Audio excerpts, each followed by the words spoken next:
Did you ever think you would make it? I feel I'm so close I could take sweet victory. I know this life meant for me. Adam, what's your point? The future looks bright.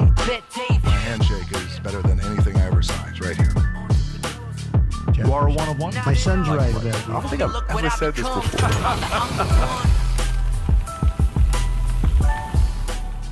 All right, folks, it's as if every day you're looking at the news, it's just getting thicker and thicker and thicker. There's so many things to talk about right now. Yesterday we had the best strategy kickoff meeting ever in the history of PBD Consulting. It was all day. It was a phenomenal meeting. We ended up very, very late at night.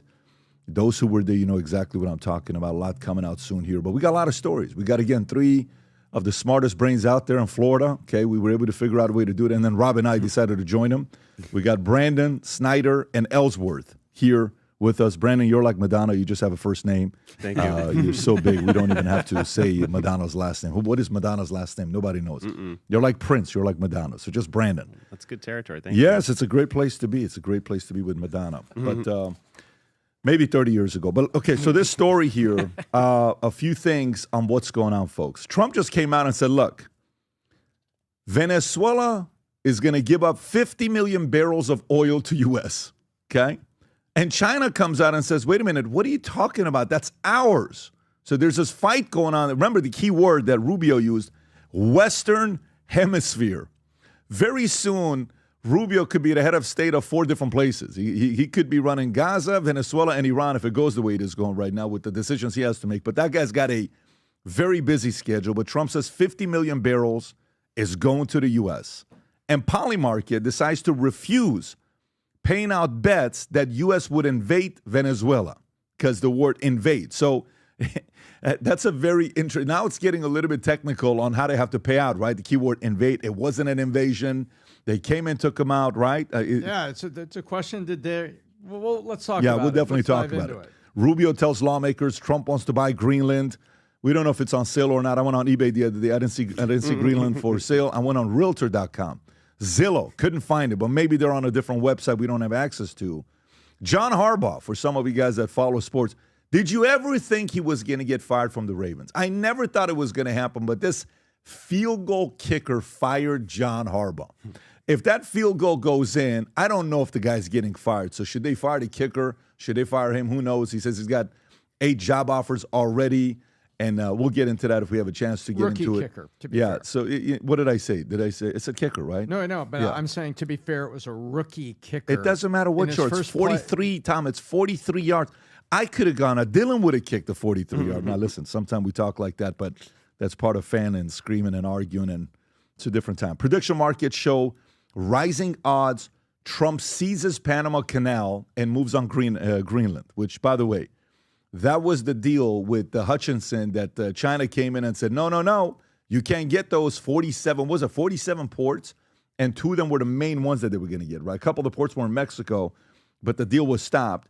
Trump administration, ready for this one? A lot of people, Jeff, in Minnesota are not happy about this, devastated, because small business owners are going to be impacted by this. Trump administration is freezing $10 billion in child and family aid to 5 states over fraud concerns. And by the way, you know what they said?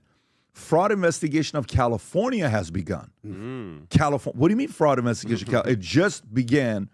And NVIDIA CEO says he doesn't care about California's proposal, billionaire tax. I'm okay with it, although Bill Ackman has some comments on it and some thoughts on it.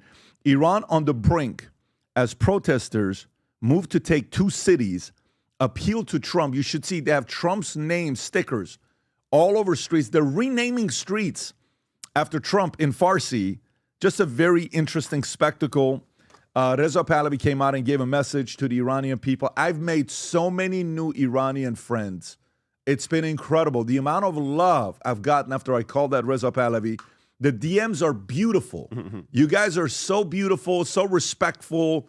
This entire community, it's been a great experience talking to them. All I care about is for Iran to be free again. So the people who live there, who live in Iran, my goal is to see them be free so one day we can go to Iran and visit the city, the beautiful history that it has. Rob's been asking about going to Iran for a while.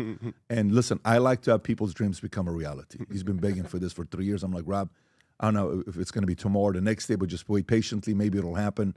God willing, going to happen here soon. Oil and Russia. Something's going on over there, right? Did you see the ships are coming in and kind of like, hey, if you're going to come this far, we're going to come and protect. They're worried about maybe the next Nord Stream pipeline. They're being a little bit paranoid right now, which kind of makes sense because there's a lot on the line. White House laser focused on affordability, which is probably the issue we'll start off with today, as Trump softens tariff strategy.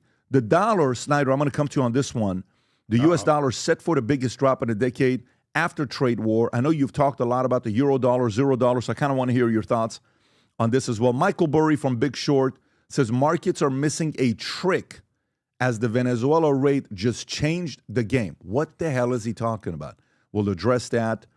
Trump warns Iran that U.S. will rescue protesters. What does that mean?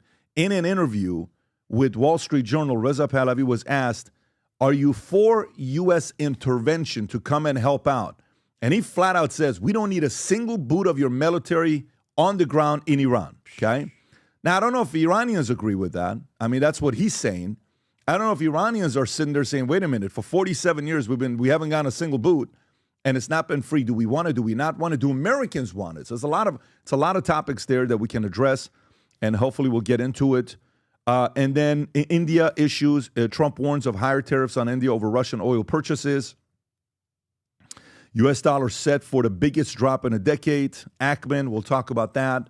U.S. economy expected to grow faster in 2026 despite stagnant job market. Goldman Sachs says nearly half of Americans feel financially behind as 2025 comes to a close. Chili's trolls fast food giants with $10.99 burger. Brandon is upset, so we'll talk about that. And then we got a couple other things going on with Canada, OpenAI, and reports Netflix. Tom wants to talk about this issue of 41% of Netflix's shows for kids have LGBTQ community within them. Having said that, folks, since September 9th or 10th, even when we went to Aspen, I keep telling you this, I have been wearing the same exact shoes. I'm not kidding with you.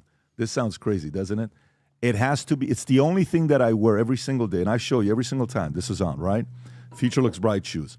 We are now seeing this in 20, I think we just hit 25 or 26 countries that it's been ordered in. If you're somewhere in the world watching this, you haven't placed an order yet, go ahead. But here's a Future Looks Bright shoes. Rob, go ahead and play the clip. When we set out to create a shoe that blends comfort, function, and luxury, we had the choice to make it fast. We had the choice to make it cheap. We chose neither. Instead, we chose Tuscany, Italy. We chose true Italian craftsmanship, each pair touched by 50 skilled hands. We chose patience, spending 2 years perfecting every detail, and we chose the finest quality at every step. Introducing the Future Looks Bright collection. Not rushed, not disposable, not ordinary. Rather, intentional, luxurious, timeless. All right, so guys, it's officially on the fourth order. This is how quickly this thing's going right now. What we were not expecting for a shoe, but it has become such a big hit. And the biggest thing is people come to this page and they compare it to the Berluti, the Ferragamo, the Zegna, the Gucci, and you look at the FLB and what it offers with the Superfoam technology at the bottom of it and the craftsmanship, made in Tuscany, Italy, at 5 factories. If you haven't placed an order for yourself or your husband or your son or somebody, go place an order. They will fall in love with the shoes. Go read the reviews on the website for yourself, only from people who purchased the shoes, and enjoy it. They'll come back to you saying, this is the most comfortable thing I've ever worn. Go to vtmerch.com, place your order.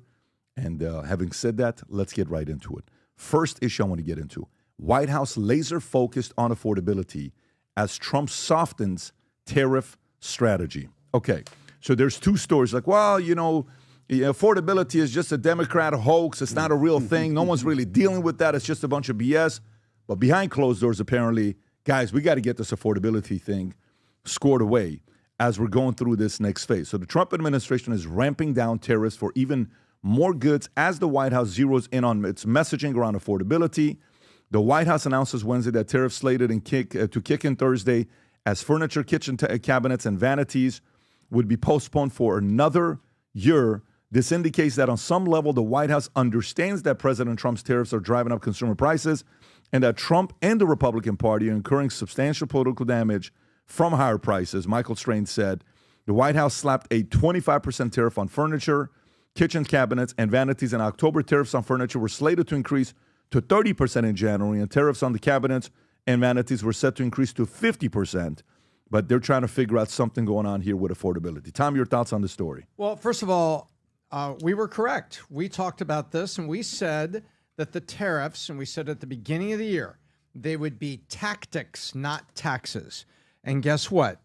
All the economists come out and so surprised. Oh, wow, well, it really hasn't gone up. It hasn't been as inflationary as we thought. Even the Fed, Jerome Powell, the short timer who's about to lose his job, has said that.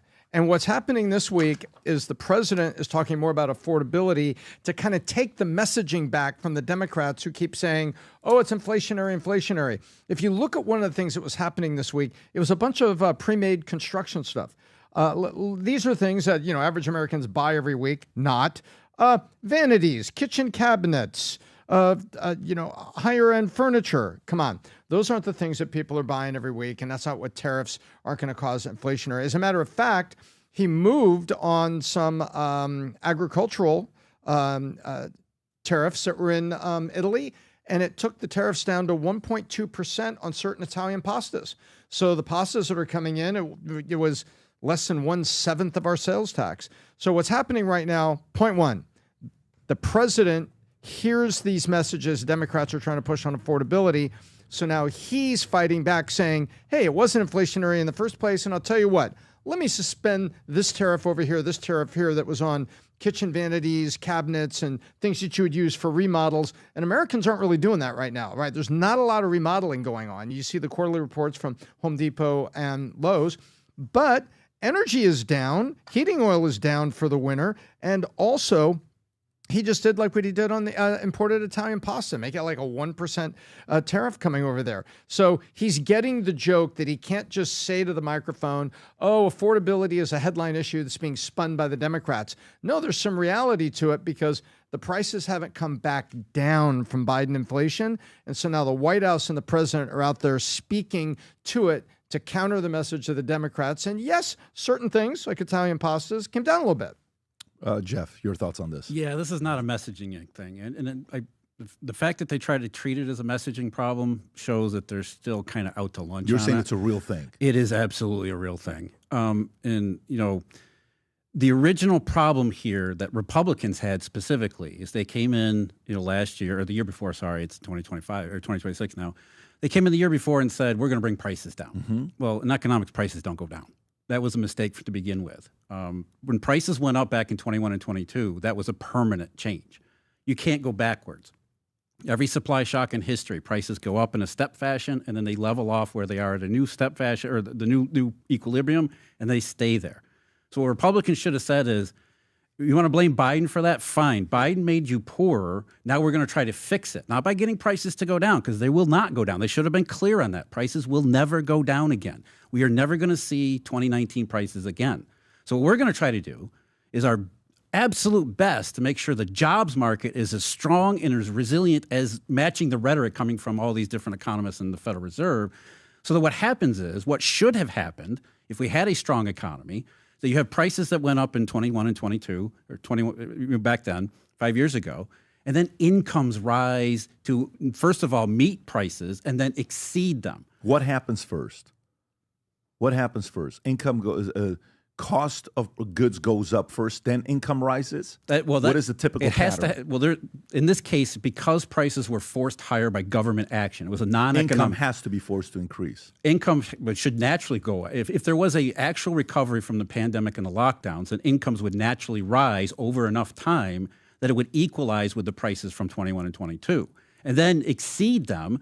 So that even though, the cost of a car is now $50,000 instead of $30,000, right, you have more than enough income to pay for it. And so we all get used to the new higher prices, and it doesn't become a major problem. But is that happening? No, that's the problem. What really happened was prices went up massively in 21 and 22, and incomes never caught up. This is what people are talking about when they talk about inflation and affordability. It's not about the price of, a dryer or something that's gone up in the last year. It's the price of everything that went up 5 years ago, and incomes never went up enough for people to claw back. So on whose fault is that too? How do you address it? First, whose fault is that? Yeah. It's the government's fault. They created the pandemic and the lockdowns, and then because of the pandemic, under Biden, when they did the pandemic and the lockdown, can't forget it was also Trump. It was the spending was on both sides. Spending was on both sides. The lockdowns was on both sides. Yeah, it was both sides. I mean, you got to blame both sides for this part. On lockdown, sure, and spending and the printing. Who locked down on Trump's 2020? 2 weeks to flatten the curve. That was in Trump's watch. Right, the lockdown, but it wasn't a. You're not talking about the lockdown that happened under Biden. No, the repeated emergency pandemic measures. That was absolutely devastating. That's where really the price changes came from. Right. Because what happened is you had the economy starting to come back from the lockdowns, so there's more demand that was rising, but at the same time, the supply side of the economy was hindered by all those emergency measures and logistics. Printed more money. Not money printing. What happened was it's called a supply shock, which is an imbalance between demand and supply. So you have demand and supply that completely plummeted during the lockdowns. When they came back, demand started to come back, but supply couldn't. It was restrained. People were home. They couldn't work. We couldn't get stuff shipped from overseas. So demand came back faster than supply, and this is basic economics. What happens when demand is growing faster than supply is? The only way to reconcile those is prices have to rise. Think about it as an auction process. If you have an auction where a ton of people show up and there's only a couple sellers, the sellers are going to get huge prices for it. So because supply was restricted, that's why it's called supply shock, prices had to rise to meet for the rising demand. Now, what should have happened, what the government said was going to happen, was that we are going to do all these stimulus plans. We're going to give money to people.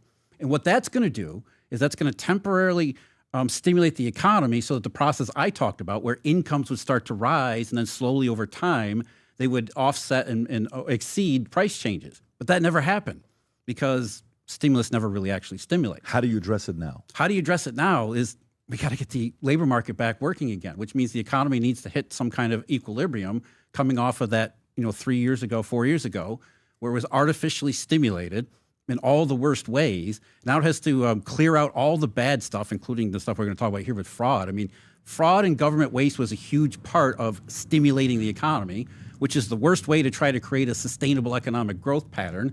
You don't create growth from waste and fraud and inefficiency and unproductivity. So we got to clean all that stuff out and let the economy start growing again. It's like the same reason why you cut back all your weeds in your garden. All the bad growth, you got to get rid of that. That's what Tom, what do you recession's think about for. what he's saying? So there's a couple things here. First of all, I agree that there was this cataclysmic jump in prices that happened under Biden. And you can argue whether it started at Trump, but you can certainly look at the charts and it went nuts under Biden. And there's a lot of core products that probably aren't going to be able to come down. Energy is one where the president can help it get down. I mean, look what Biden did. Biden depleted the SPR, Strategic Petroleum Reserve, to artificially drop gasoline prices in the Which face. never happened. Huh? They used the SPR and it didn't actually get oil prices to go down. Correct, but that's what he said he was doing. Yeah. Instead, it just depleted it. And so, But again, that's all just, it's the messaging. It's we need to do something to appear to be doing something. correct. That's Well, he really the didn't problem. do anything. What Trump is doing something, and you can look at the price of gas outside of the blue states where have the artificial cap taxes. Like California's got a $1.90 cap tax on the true price of gas. So you take a look at what you'd pay, say, in Texas, Alabama, even New Jersey, and then put $1.90 on it, the California cap tax. And that's why it's $5 in California and $2.99 in other states. So the president can push down on energy, but this president needs to talk about affordability to blunt what's happening with the Democrats. That's the messaging thing. What you're saying, solution, I agree the solution isn't messaging, but in 1 year, you're not going to have a 30% increase in American income. That is, by the way, we do see that around the world. It's hyperinflation, right? If everybody's income goes up, then all the companies that's why pay those it people. happens over time. What I'm arguing for is that from the president and political perspective is that what they should do is be honest. They should just be honest and say, look, we're not going to get prices to go back. That's not how economics works. So that's we're not even going to try That's not our goal here. What if you our hurt, goal what here if you is hurt to do. demand, though? Do you think any president would That's- say, you know, that's the sort other of the guy did Fed it thing. and I can't fix it. I'm not even going to try. No, that's what I'm saying is He's not saying that. What he's saying is we need to go in another direction. What Snyder is solution saying is we're officially in a new reality. the new reality and this is new reality is $50,000 a year cars instead of $30,000. So then, but a what do you do with that? How do you address? You're that not going to brand? get And the cars to go. Prices I understand to go down. that. So That's what I'm saying to you. So when you're saying so is the solution to the messaging, if you want to go to the messaging not needs messaging. to be. No, and I'm not talking messaging. I could care less about messaging. What I care about is results. I want to find out what do you do. So Strongest job market that we can possibly have. How do you That's do the that? only way to get out of this is to make sure that incomes grow in a fashion that pays for all of those price changes Yeah. from 5 years ago. Yeah. How do we get jobs growing again? We need a lot of things to take place, but among them is we need the banking sector to be more efficient and actually start making loans again instead of just lending to BlackRock and the most liquid borrowers out there. We need a more efficient banking sector. We need a more efficient monetary system.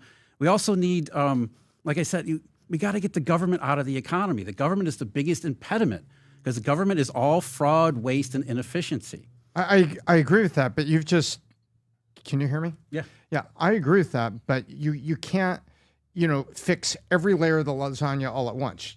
I'm not arguing that we should. What I'm saying is the government should come clean and say, look, we're not going to focus on prices because that's a lost cause. They should be honest about that. That's a lost. Prices are never going to go backward. prices of what? Prices Everything, just general prices. General houses, prices, yeah. 'Cause houses. gas. You saw the article that came out saying with gas prices being where it's at right now, it's saving Americans $500 million. I don't know if you saw that number or not. Yeah, I mean, the wholesale price of gasoline at the CME is $1.70 a gallon. That's where it is right now, which is the lowest it's been in 5 years. That's actually not a good thing. What about like deflationary innovation though? Like the way that like a flat screen TV started off at $10,000 and now say it's $200. So like there's examples of things going down in price. Yeah, there's always individual items that go down in price, and tradable commodities can go up and down in price, sure. But we're talking about goods that usually the economists use the term sticky. This is what sticky really applies to, which means that when prices go up, they tend to stay there. But the things that are killer though is like electricity, food, housing. Like I think those are the core things that people really get upset about if those are unaffordable. And I mean I think the problem too is like I think deficit spending in general is a bigger example of what happened during COVID. Like at that M2 money supply chart I sent you, Rob. Like so this is the amount of money in the economy and.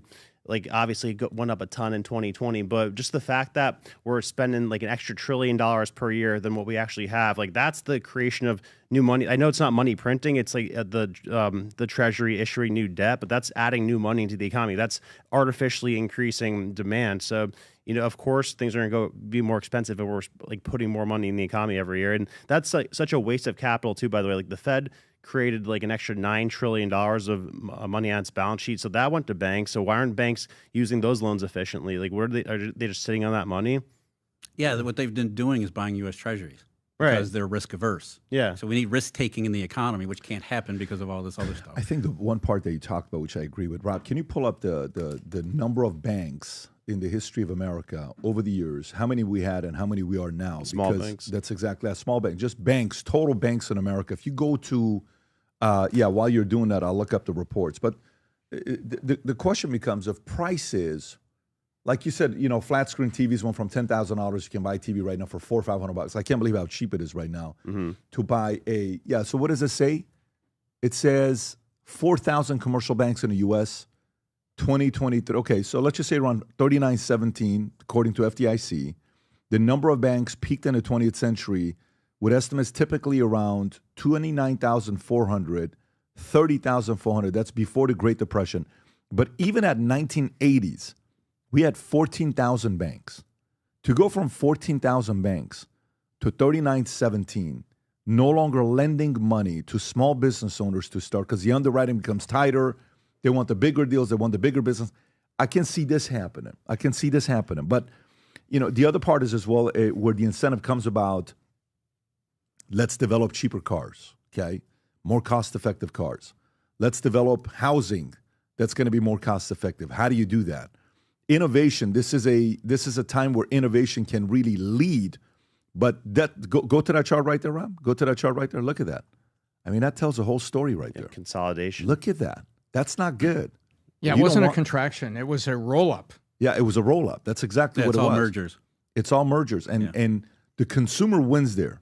Look how sudden it is from 1980. So why, by the way, That's Jeff, the Eurodollar system. why is that sudden from 1980 though? If you look at the number, it's The reason why increasing there was- 50, 60, 70, 80s, and then it drops. Yeah, the reason why is because of international consolidation. You have international competition. So we internationalized the monetary system starting in the 50s, 60s, and 70s. And by the 1980s, it became hyper international, which meant that you don't have a small regional bank in a local U.S. location competing with other small regional banks in that same location. Now you have large-scale banks in Switzerland and Japan and Asia competing with the large banks on Wall Street. And those are the only banks that they suck up all the money and oxygen. So they're Got it. And it is a big bank. What do?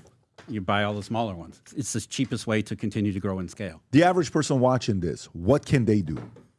What can they do? What can the average person do as far as you're talking about prices, the economy? to fight against this, to Be fight against be affordability? exceptional. Last time I was here, you talked about is invest in yourself. Make sure that you are individually doing everything you can to maximize your own talent. So whatever prices are due and whatever You're not affected by it. you are affected by it, but you're better able to handle it. If you're investing in yourself and raising your own income potential, then you can handle higher prices. I agree. I agree. I mean, this is terrible. This is horrible stuff. But I mean, it's the reality. The reality is we can't change it. We can't go backwards. So let's be honest about it and deal with it moving forward. Well, to your point about wages, you've got a couple of things that are going to happen this year, and that you're going to hear headlines that are more and more talking about like job retraining and displacement. And you're going to hear going to the election, no, the labor market's actually better than people think, but we have some people in the wrong places and robots are taking over the warehouse jobs. So those people need different training and need to be other places. You're going to hear about displacement, geographic labor shortage, and job retraining, which is all messages that's true, but they're going to be trying to say, hey, better paying jobs are available here, here, and here. Because remember, it's election year. Yeah, so let's go to this. And Jeff, I'm going to come to you with this one here. U.S. dollar set for the biggest drop in a decade after Trump's trade war. Again, we're on the same topic, but it's now the dollar. People are concerned, is there a real issue here or there or not? Here's what it means for your wallet, folks that are listening. Okay, so let's go through it. Here's what it means for your wallet. Jake, if you need to do your thing, do it now because I'm going to go to Jeff first. Okay, yeah. So since January, the dollar index, which measures the strength of the U.S. dollar against 6 major currencies, including the euro, yen, the pound, is down about 10%. That's the biggest tumble for the dollar since 2017. Some everyday products are set to get more expensive. At the same time, the dollar slump could help American companies sell more abroad and even support job growth. Below are cover them in full. Economists point to 2 main drivers behind the slide: Donald Trump, global trade war, and Federal Reserve 3 interest rate cuts, the tariffs, the highest since 1930s, and averaging around 14 to 18% combined with lower interest rates, have made the dollar less attractive to global investors, pushing its value down. For U.S. shoppers, the most immediate downside shows up at the checkout counter. When the dollar weakens, it takes more cash to buy goods made overseas and reiterates usually pass those costs onto their consumers, retailers. That means imported products like iPhones, laptop, TV, assembled abroad are more likely to see a price hike if the dollar decline continues. Clothes, shoes, furniture, and even new cars and replacement auto parts can also become more expensive, particularly when they're sourced from Asia or Europe. Jeff. Oh, there's a lot there. And you're right in my wheelhouse, too. There's a lot of misconceptions there. First of all, DXY Dixie is not the dollar index. It's the one that everybody knows and that's one everybody follows. But as you said, it's basically the euro. It's 57% the euro. And the euro has had a good year against the dollar, but even the overall narrative misses a lot of context. And a lot of context is the dollar had a major spike at the end of last year and the early part of this year. So the base comparison's off to begin with. The dollar isn't crashing, it isn't even actually going lower. The dollar is down from extreme levels earlier this year. What is the dollar actually? You mentioned a couple of factors. Everybody mentions interest rate differentials, Fed policies. Those don't actually matter. They matter in certain situations like the U.S. dollar versus a Canadian dollar. But you look at, say, for example, the Japanese yen versus the U.S. dollar. The Bank of Japan is raising rates. JGB yields are going up. At the same time, U.S. rates are going down, and the yen is weakening. The yen is weakening by a lot. And there are actually a lot of currencies around the world that are actually weakening by a lot against the U.S. dollar. What does that actually mean? What does the U.S. dollar actually tell us? It's not about interest rate differentials. It's about monetary flows. The U.S. dollar is a global financial bellwether. It tells us when conditions in the monetary system globally are either good and improving or going in the wrong direction. When the dollar goes up, not a good sign. That means that money is becoming tighter and flows are being constrained and restricted. The dollar surged earlier in 2025. If you remember the chaotic marketplace, they blamed it on tariffs, but there were really a lot of different reasons. But you had, the stock market was down March and April. You had commodities being liquidated. What was the dollar doing during that liquidation, that deflationary period? The dollar was spiking. So the dollar was going up as we got extreme monetary conditions. Now, after things calmed down after April into the summertime, the dollar backed off. It wasn't crashing. It wasn't signaling a new paradigm shift that everybody's moving away from the dollar. This narrative of sell America came up. That wasn't happening. The dollar was coming back down off of a deflationary extreme. And then it settled down, and against most currencies, not the euro, it has actually been moving higher again. A couple of notable exceptions, the euro as well as the China's yuan. But for most major currencies, the dollar is actually going higher and they're going lower, which again is not a good sign. It means financing conditions are tightening all over again. So there is a lot of misconceptions about what the dollar is actually signaling. As far as its impact on the U.S. economy, there's this old economics textbook narrative about beggar thy neighbor. You cheapen your currency, it makes your exports cheaper to sell overseas, right? That doesn't actually happen. When we see the dollar go up, that usually means that demand is weak overseas to begin with. So even if it's cheaper to sell stuff overseas, when the dollar goes down, it's not actually a good thing anyway.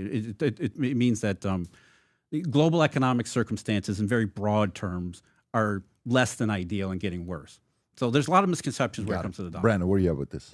Yeah, no, I agree with a lot of that. And I think a lot of it is like the fact that we're in like an international contraction, and that's a lot of it. Like Europe has been raising their rates, and we've been cutting our rates. I don't think we should be cutting our rates, and I think a lot of it goes back to the fact that I don't think that we're in a real market-based system. We're in I would almost call it a socialist-based system where we have this board of governors who is controlling the price of money and the amount of money that's in the economy. And I think that's the fundamental problem with all of it. We don't have market conditions impacting what the price of money is. We have a group of people deciding what the price of money is. And until that changes, I don't think that we're going to get a real healthy functioning economy. I think that's think that? I mean, that's not root going of to change but that's not going to change. I think that's the root of all of our problems, though. Right. You really trace all problems back to the fact that the price of money is the most important thing in the economy, and right now it's a socialist structure how the price of money is determined. But do you think that's going to change? No, but I think that's the root problem of everything. I totally get the root problem, but is it going to change? Is the question. No. Tom, your thoughts? So there's a couple angles here. To kind of just sort it all out for the average consumer, it is good when the dollar is stable, because the dollar is what everybody looks to as when you hear the words reserve currency, or you hear, as Jeff said, global bellwether. A stable dollar stabilizes markets, and that's good for consumers on both sides, meaning German consumers who are importing our stuff and Americans that are importing German stuff. So a stable dollar is good. There's a lot of factors that go into it right now, but there is a simple truth that when we lower interest rates, it does make the dollar relatively less attractive as an investable, because the U.S. government is going to pay you that interest rate if you buy those T-bills. But by the way, you have to remember, we talk all about that the number one owner of T-bills is Japan and things like this. But you know what the number one buyer is? U.S. I think 60% of it is bought by our states. If I'm correct, bought by the individual municipalities and states that have, it's like Florida has excess money. They buy T-bills at that rate. And so I think the headline, the dollar is going to drop. What Jeff said is very important. It's like, was it bad when the headline said inflation is dropping from 8% down to 4%? No, that was actually good news, and it meant that inflation was getting back to historically controllable levels. That's what happened with the dollars. So in many ways, Pat, this is a big headline. Oh, the dollar is dropping, dollar is tanking. And who is talking about this? Daily Mail. Oh, right, the economic experts and the Chicken Littles of the Daily Mail, who apparently didn't have any new pictures of Prince, or what his name is now, Mountbatten, Citizen Mountbatten, and instead they talk about dollar's set for a big drop. Well, it's returning to where it was before we had, what was that called? April 2nd, Liberation Day? Liberation Day. Liberation Day, when the markets went bonkers, and now everything's kind of coming back to normal. That's a big issue too. Is that they want to make a politics out of this, right? Every time the dollar, if the dollar goes down by a little bit, then it's the president is ruining the dollar. We need to get rid of Trump because he's done. The Treasury market is blowing up because Trump is doing this and doing it. You got to separate the politics. And from they like sensationalist headlines. Yeah. Like one day after a hurricane in Jamaica, tides to drop 15 feet today. Well, of course, we had a storm surge from a hurricane. It's literally the same. We had an economic surge in the spring. Well, that's good because you're reassuring that is not a concern on top of everything else that Americans are dealing with affordability. It's not going to add to the damage and pain that they're having right now. Can I add one more thing? Sure. Is that, the reason why this is a big issue and the reason why it comes up is, there's hysterics about the politics of it. And people were naturally asking the question because you hear it all the time. Is the world going to ditch the dollar? And if they do, what is that going to mean for me? Because if the dollar is ditched, which, by the way, it needs to be, it's not just a thing about flipping one currency to another. You think the dollar needs to be ditched? Yeah, the Eurodollar system needs to be replaced. It needs to be replaced. It absolutely needs to be with replaced. what? Something else, hopefully a private currency, but that's way down the road. The point I'm making is that most people don't understand what a reserve currency is and what it needs to do. And understanding what a reserve currency needs to do and what it is, you understand why the dollar sticks around as long as it has. It's not going to be replaced tomorrow. It can't be replaced tomorrow. No matter how much many other people might want to try, it is not happening. It's not going to happen anytime soon because a reserve currency has to do tremendous amounts of things. And the way that it actually takes place is, it would be like, the analogy I always use is, say you want to build a new internet that's better and faster, but you have to do it from scratch. You have to put in new wires, new hardware, new software. You have to do everything from scratch. That is replacing a reserve currency. You have to rebuild the internet. It is literally impossible. And one thing on that too, the unfortunate thing about reserve currency is it's literally designed for you to abuse the hell out of it. Like the thing called Triven's dilemma, it's like you basically are supplying the rest of the world with adequate money so that they could interact in the global economy. So it's set up to fail within 100 years, pretty much. Well, that's where the Eurodollar came from. It solved Triven's dilemma. Interesting. Yeah, I mean, this just went to a whole different direction, but I want to stay on topic with a few, hitting 8 more stories here. God willing. Okay, let's get to the next one. Venezuela. President Trump comes out and says that the U.S., Rob, do you have this story? I think you got a video on this one as well, if I'm not mistaken. President Trump comes out and says Venezuela to give up 50 million barrels of oil to the U.S. I am pleased to announce that the interim authorities in Venezuela will be turning over around 30 to 50 million barrels of quality sanctioned oil to the U.S. This oil will be sold at its market price, and the money will be controlled by me as the president of the United States of America to ensure it is used to benefit the people of Venezuela and the U.S. I asked Energy Secretary Chris Wright to execute this plan immediately. It will be taken by storage ships and brought directly to unloading docks in the U.S. Thank you for your attention to this matter. He is such an interesting guy. Thank you for your attention to this matter. We just got 50 million barrels, folks. And Trump in his social media post, it will take, the U.S. crude oil, crude features fell 1.3% to 56.39 per barrel on the heels of Trump's announcement. The announcement came 3 days after U.S. captured Maduro. Wall Street Journal reported Tuesday that Trump plans to meet with representatives from the major oil companies, Chevron, ConocoPhillips, ExxonMobil, along with other domestic producers at the White House on Friday to discuss making significant investments in Venezuela oil sector. Now watch this. Here's what's interesting. While this is going on, China's like, wait a minute, that's ours. That's not yours. Here's the Ministry of Foreign Affairs from China giving their message. Go ahead, Rob.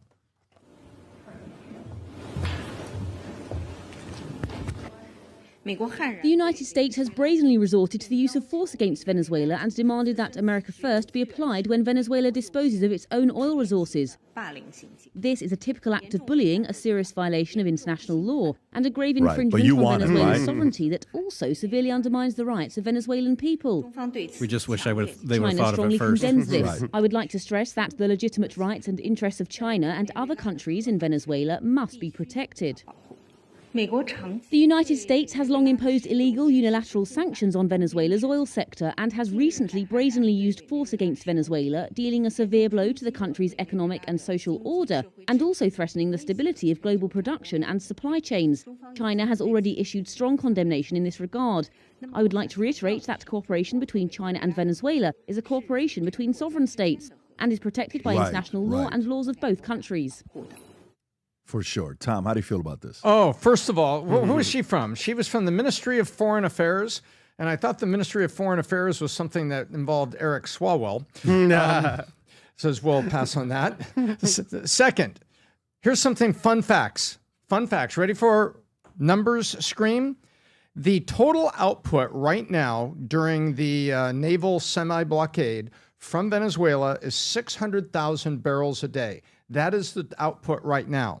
The nominal output when they were under this, over the last couple years, when they've got electricity shortages and all the things that the problems they had in their economy, was 800,000 to 900,000 barrels a day.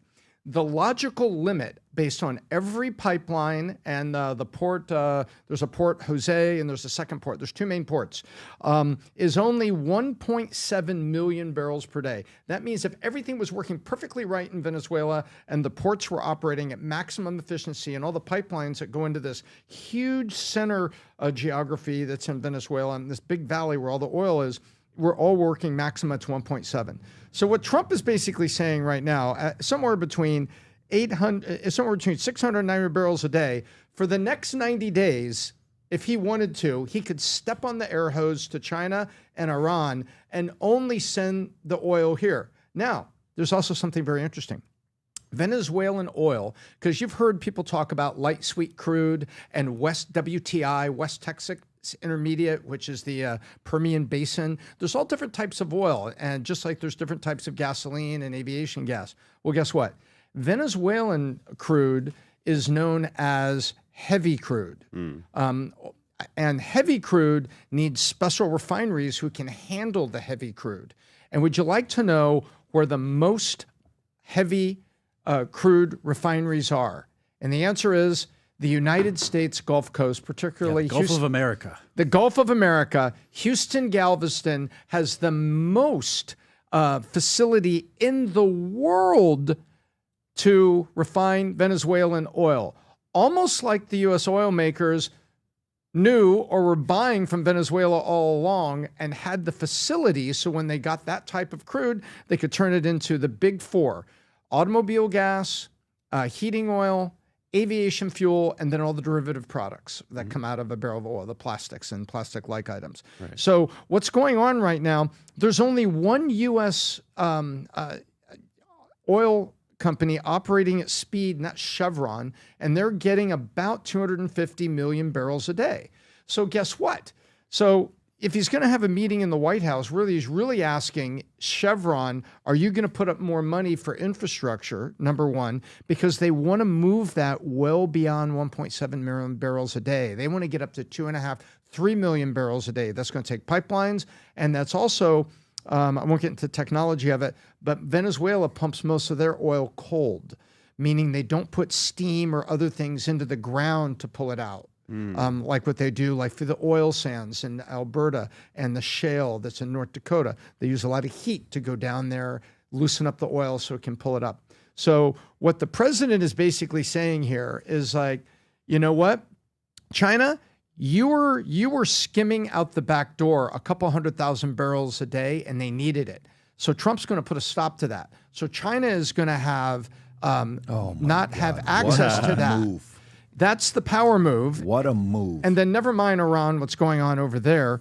And now he's wants to take it, but he wants to pay the people. He wants Chevron to pay the people of Venezuela. He wants to get up to 2.5, 3 million barrels a day, but he wants the people of Venezuela to be paid for it. You know why that's good? Every time we try to rebuild a country, who pays for it? We do. We gave all those contracts to Halliburton when we were rebuilding the Middle East after wars, right? Well, guess what? They came out of American taxpayers. Well, now this is, hey, we have regime change. We have some government we like. There's going to be some bumps in the road. This is all going to go there, and we want their country to get the money for their oil so they could rebuild themselves. Now, sure, there'll probably be a lot of American contractors down there wanting to get paid to do it, but it'll be money that comes that way. And that is the story of Venezuelan oil. How much of this do you think, like I almost want to think about how much of Venezuela, of what happened with Maduro was singular, and how much of it was a process of sequencing because of the ties Venezuela could have for America to get access back to the Panama Canal, because the Panama Canal, like if I was to write a priority, Tom, and this goes to all of you guys, question for you. You're the president, Trump administration, you're sitting there. 10 issues. Rank importance of some of these issues. Which one's more important than other? Ready? Hang on. Maduro being captured. You got Iran regime changing, okay, because of how chaotic it is, and you know how they call them the Middle East. What do they call it? There's a word for it, that they are the agency of terrorism in the Middle East. You hear a comment like that? Yeah. Sponsors of terrorism in Iran. Okay. All right. So money and influence. How about Panama Canal? Let's just take those three. Of those three, which one do you think is number one most important to U.S.? Panama Canal, Iran, probably Panama, Venezuela. I would say the canal, because once you get the canal off of Chinese influence, so they needed the canal, and they also needed to meddle in Venezuela because that's how they get the oil. Perfect. So then China's the one that stopped the Panama Canal deal with Hutchinson, right? Right. They That's came in and exactly put when a they stop told to the it. guy he couldn't sell his shares. So do you think this is their way of saying, no problem, you want to do that, we've been allowing you to come and get all this oil from the Western Hemisphere, Venezuela, here's what we're going to do to you. Go ahead. Now what do you want to do? So is he going to use this as a leverage on the tariffs with China? Because I know they've set it up, they're like, nah, we'll renegotiate the China stuff in 90 days or a year or whatever, they kind of put it off. But do you think this is one way of getting the Panama? Like if all of a sudden, because look what happened right there. Look at the date and look at what happened with the percentage increases, chances going up. It went from 30 to 40%. What caused that? Venezuela. Yeah. Why does the Venezuela event increase the chance? So there's some ties there between the two. What do you think, Jeff? I think these are all related. I think these, Trump has this image among, certainly his detractors. He's some kind of buffoon, right? They are playing strategic chess here. Everything they're doing it's not like we're going to get Maduro because we want a regime change in Venezuela. They're getting Maduro because it's the most efficient use of resources, because it accomplishes 4 goals at once. That's the first domino.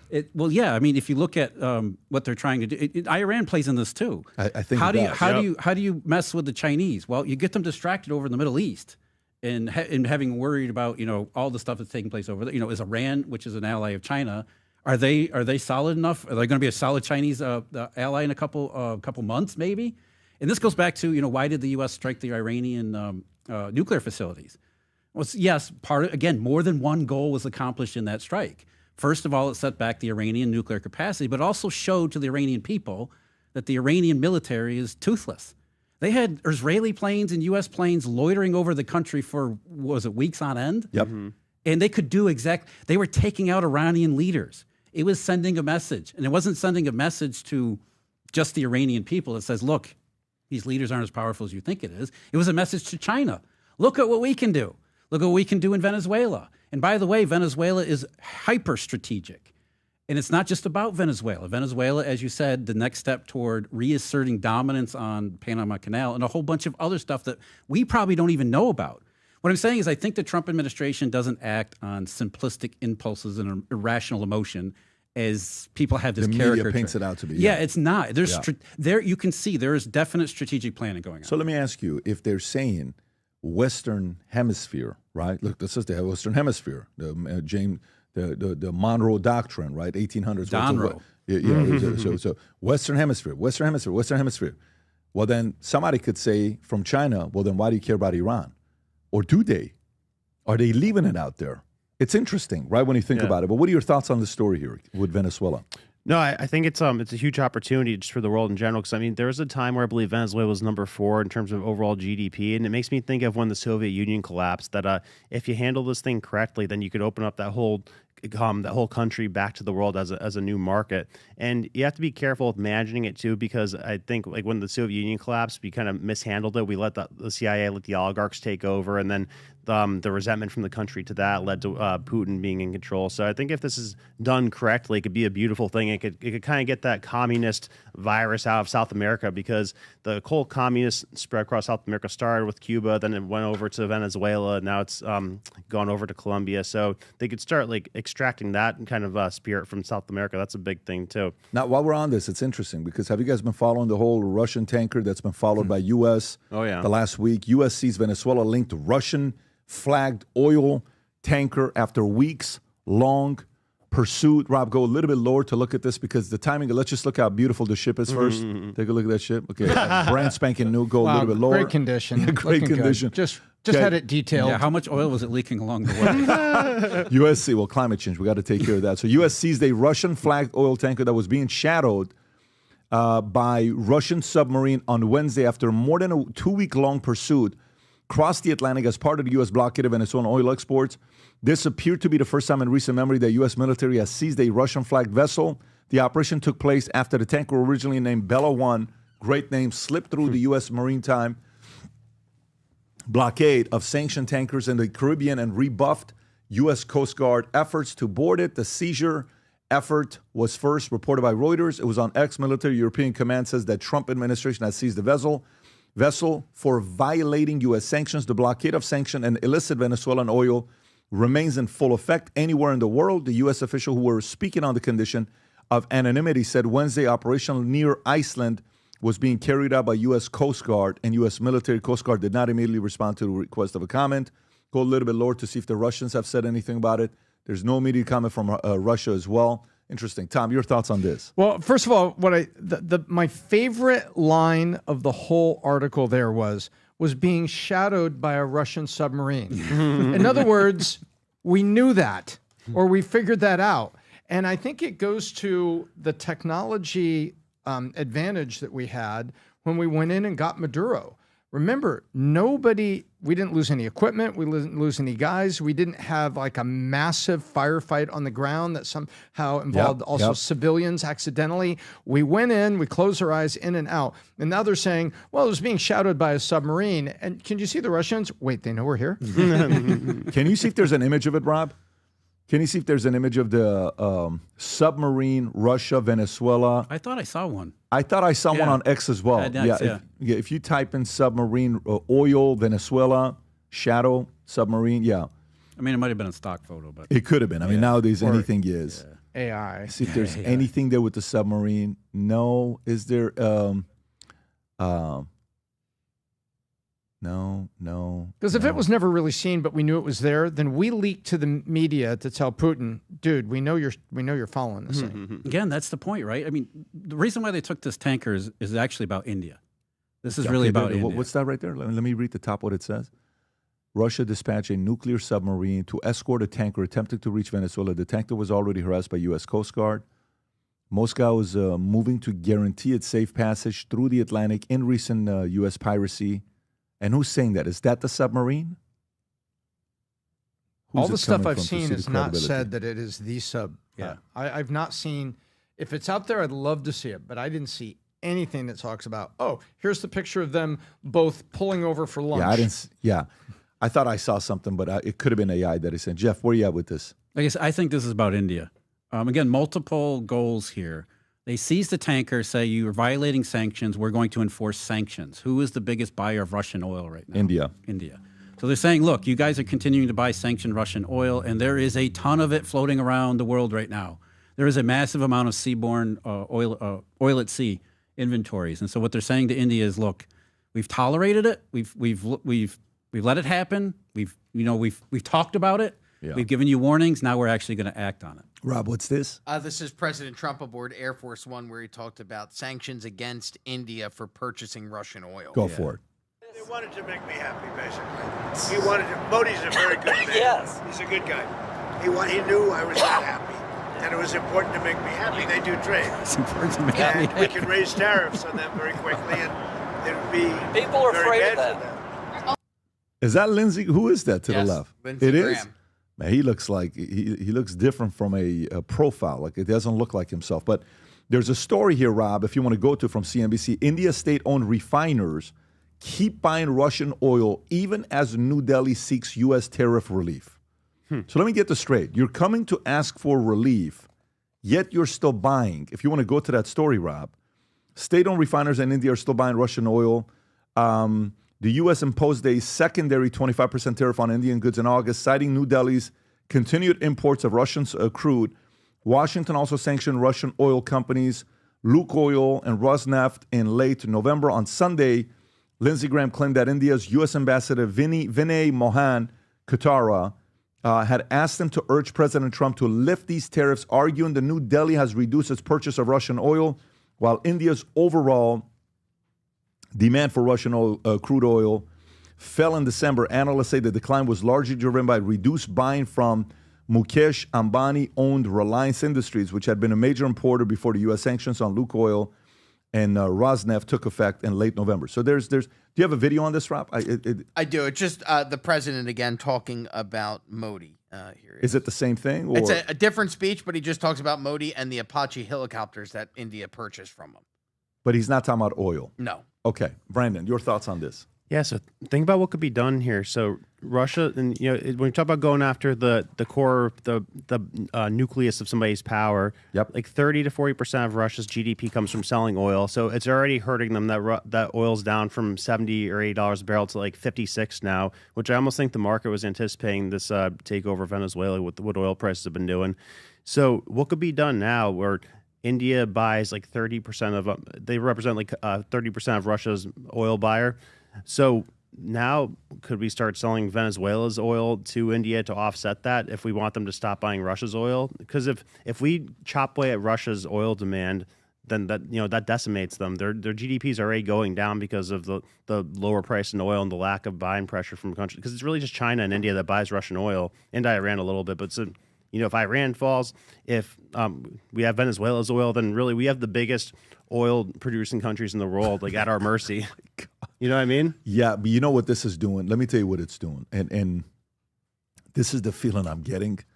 And I'm really curious to know how he's going to react. I think he is fully suffocating Putin. Yeah. I think he is fully suffocating Putin to the point where you ever gone into a fight and a guy is choking you and you're willing to do anything and everything to get out of it, or else you're going to pass out and you do something really dumb and reckless? Mm-hmm. What's Putin's next move? Actually think about it. Another submarine? No, but really, what do you do next? So let me get this straight. So it's like, okay, all right, so you're putting sanctions on, EU and whatever. I'll do business with India. No, you can't. All right, Iran, keep sending me drones so I can attack Ukraine. Nope, decimate Iran so they can't. So now I can't buy drones from Iran to attack Ukraine. No. Okay, so let me go to China. China can't get the oil from Venezuela now. Well, so now he is so cornered right now, Putin, in such a way that Putin's probably sitting there saying, man, I miss President Biden. But you notice how he's doing it very slowly, incrementally. It's almost like, just tightening the noose a little bit at a time. Yeah. So you don't really realize it. The right sequencing. But I don't know about whether he's not realizing it. Here's a question. Well, I think that's the whole submarine story. But Jeff, here's a question, Tom. I'll come to you here. Do you think he stops this aggressive? Like, what's more important to him? Do you think he would allow all of this stuff to happen and get behind Putin and support him to open up business again if Putin flat out just comes out and gets it over with Zelensky? Yeah. Do you think that would put a stop to all of this? To a lot of this? I think that's the carrot and the stick, right? The carrot has always been stop the war in Ukraine and join us and let's do a lot of business. We'll buy all your oil again. The stick is we're going to slowly strangle you and there's nothing you can do about it. How much worse does it get than this? I mean, of course, there's different levels of worse, but Putin can't breathe right now. I think the goal here for Putin, what he really cares about is remaining as president of Russia. So if Trump can undermine his power base, he ends up like Maduro. I mean, what else is he doing right now? Brandon, go ahead. Yeah, no, I just think it still goes down to who's going to break first and kind of comply with us more first between Russia and China, because we need one of them to be more friendly with us than they are. We need one of them to turn against the other, and ideally it'd be probably better and easier to get Russia to turn against China with us. I wouldn't be surprised if they do something very reckless right now. Like, I wouldn't be surprised if China all of a sudden does something to Taiwan. I wouldn't be surprised. That's what Burry said. Who said that? Michael Burry. He said, watch, we just have Preston for a playbook for what China can do to Taiwan. I think if he said that, I wouldn't be surprised if that. Big Short Investor, can I read that? Yeah. He said that? It says markets are missing trick as Venezuela. Is that part of the article? It's the one that we were going to do. Okay, so let's go to it. Let's go to that story. What page is that on? Last Rob? paragraph, Pat. That's a summary statement at the end. What page is that on? I want to go to that story. Michael Burry is page 7. It's 7. Okay, let me go. Boom, boom, boom. Okay, so Big Short, Michael Burry says markets are missing a trick as the Venezuelan raid just changed the game. Okay, and to me, it's not even the Venezuelan game. Well, it's kind of geopolitics. Yeah, that makes sense. So Michael Burry says U.S. on a raid of Venezuela is much bigger than the markets here. The Big Short investor said, who recently pivoted from running a hedge fund to writing on Substack, publishing a post nearly early Monday saying the game just changed in the mid to long term, and markets are not pricing in all that they may of this weekend's events. This is a paradigm shift despite the markets yawning. He later wrote on X, benchmark oil prices climbed less than 1% on Monday, and U.S. took futures opened higher after the U.S. captured President Nicolas Maduro over the weekend and President Trump. America run the oil-rich country. The seizure was a shot across China's bow. Burry wrote, pointing to billions of dollars in loans that China has made to Venezuela under its belt, and wrote initiative which were collateralized using future oil output that is now in the U.S. hands. The investor who shot the fame after the president bet in 2000 housing bubble was featured in a book, The Big Short, wrote that China may now have a blueprint for how to take control of Taiwan, but must be in awe of Trumpian America's infuriating gall and decisive power. Burry said that China's stock strike him as somewhat riskier now in terms of running afoul of sanctions. He wrote that Alibaba, Baidu, and other potential sanction targets could be in for some volatility if China escalates. Yeah, I think something's going to happen. I think one of these big things could potentially happen because you are literally suffocating these people right now. Yeah. Go ahead, Brandon. Yeah, I mean, when it comes to what's more strategically important between Venezuela for us or Taiwan for China, I mean, it's probably Taiwan that's more strategically important. Like, it'd be a bigger blow to the U.S. if China successfully took Taiwan than the fact that we took Venezuela, right? Was it 75% of our semiconductors come from there? Oh, yeah. Yeah, so I think that's a bigger asset if they were able to take it. I don't think they would be able to take it even if they used the full force of their military. Like, they're not capable of doing what we did just because of the way that Taiwan is set up. You know, we've done videos before in the past of like how harsh the conditions actually are for the Navy to go across and take it over. It's like a mountain in the middle of the ocean. So I don't think they'd be capable of that. And if they did try to do it, I think we would try to get close with Russia really quick and stop selling China oil. Like, China's extremely dependent on oil from other countries. So for that reason, I don't think I think they want to. I don't think they're capable of doing it, though. I think, you know, what Burry said, it's not about oil here, at least in this one respect. What he said was that, you know, through the Belt and Road Initiative, China has lent billions of dollars all over the world. And with Venezuela, that was collateralized by Venezuelan oil. Trump just took their collateral, which means those loans are worthless.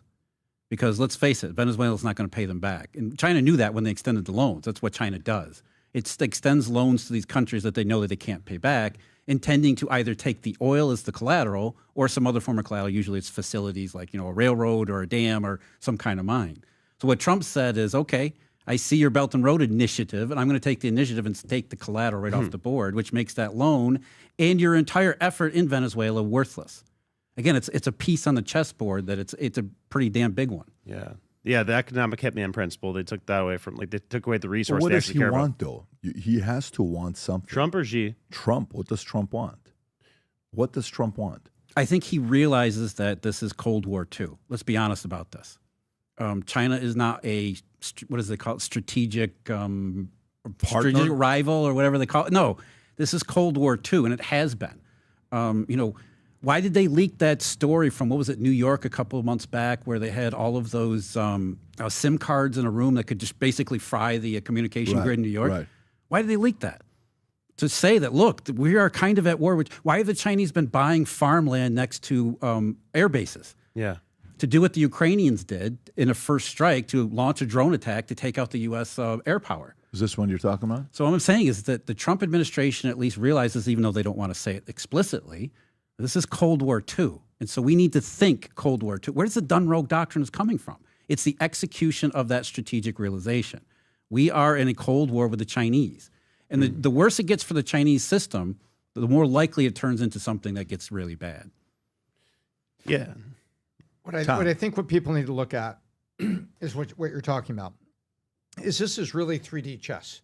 Venezuela is not about Venezuela. Right. It's not about Marxism in the Western Hemisphere, although they want That's sort of like a benefit, right? Right. You know? They love, I think that there's a part of Marco Rubio, and Marco Rubio is the guy whose desk this whole thing really sits on.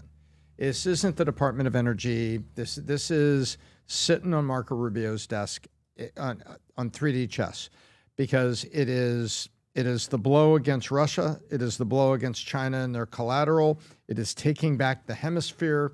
It is a blow against Marxism.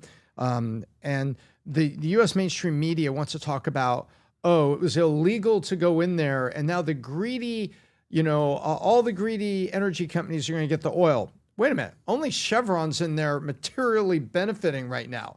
And Trump's inviting everybody else. Would you like to invest in Venezuela? Would you like to? Yeah. Would you like to spend billions of dollars with first your before, money, not right. my money, Mm-hmm. with right. your money, and then pull the oil out and then pay the Venezuelans for the oil out of their country? So when he stabilizes Venezuela, the phrase that we all want to look at here is very simple: on our terms. And this is all related to the Cold War. He wants China to be a trading partner on our terms and not manipulating Venezuela. He wants Iran to be not in this hemisphere on our terms. Is there something for them to trade on oil? There's a deal to be made if they'll do it on our terms and only go over here and not over here. And now he also has an impact on Russia, who is basically like the credit card in the middle of this. They're the transaction guy in the middle of this. And now he's like saying, no, transactions don't go through you. And he said, wait, how am I going to make any money? Well, that's kind of the point. You got to ask me for permission. And by the way, how important was it? They sent one of their own subs to shadow one tanker. We're not talking about a pipeline. We're not talking about... That was a tanker loosely, yeah, loose terms. Yeah, an old jalopy tanker. So this is all about the 3D chess game on our terms. And I think history is going to look back on this and see just how big of a deal it was. And I'm out and saying that this is Trump and Rubio, and we're going to look back on this on one of the most amazing times, not just getting Maduro, but all the 6 months that are going to go around this, that it is going to be tremendous.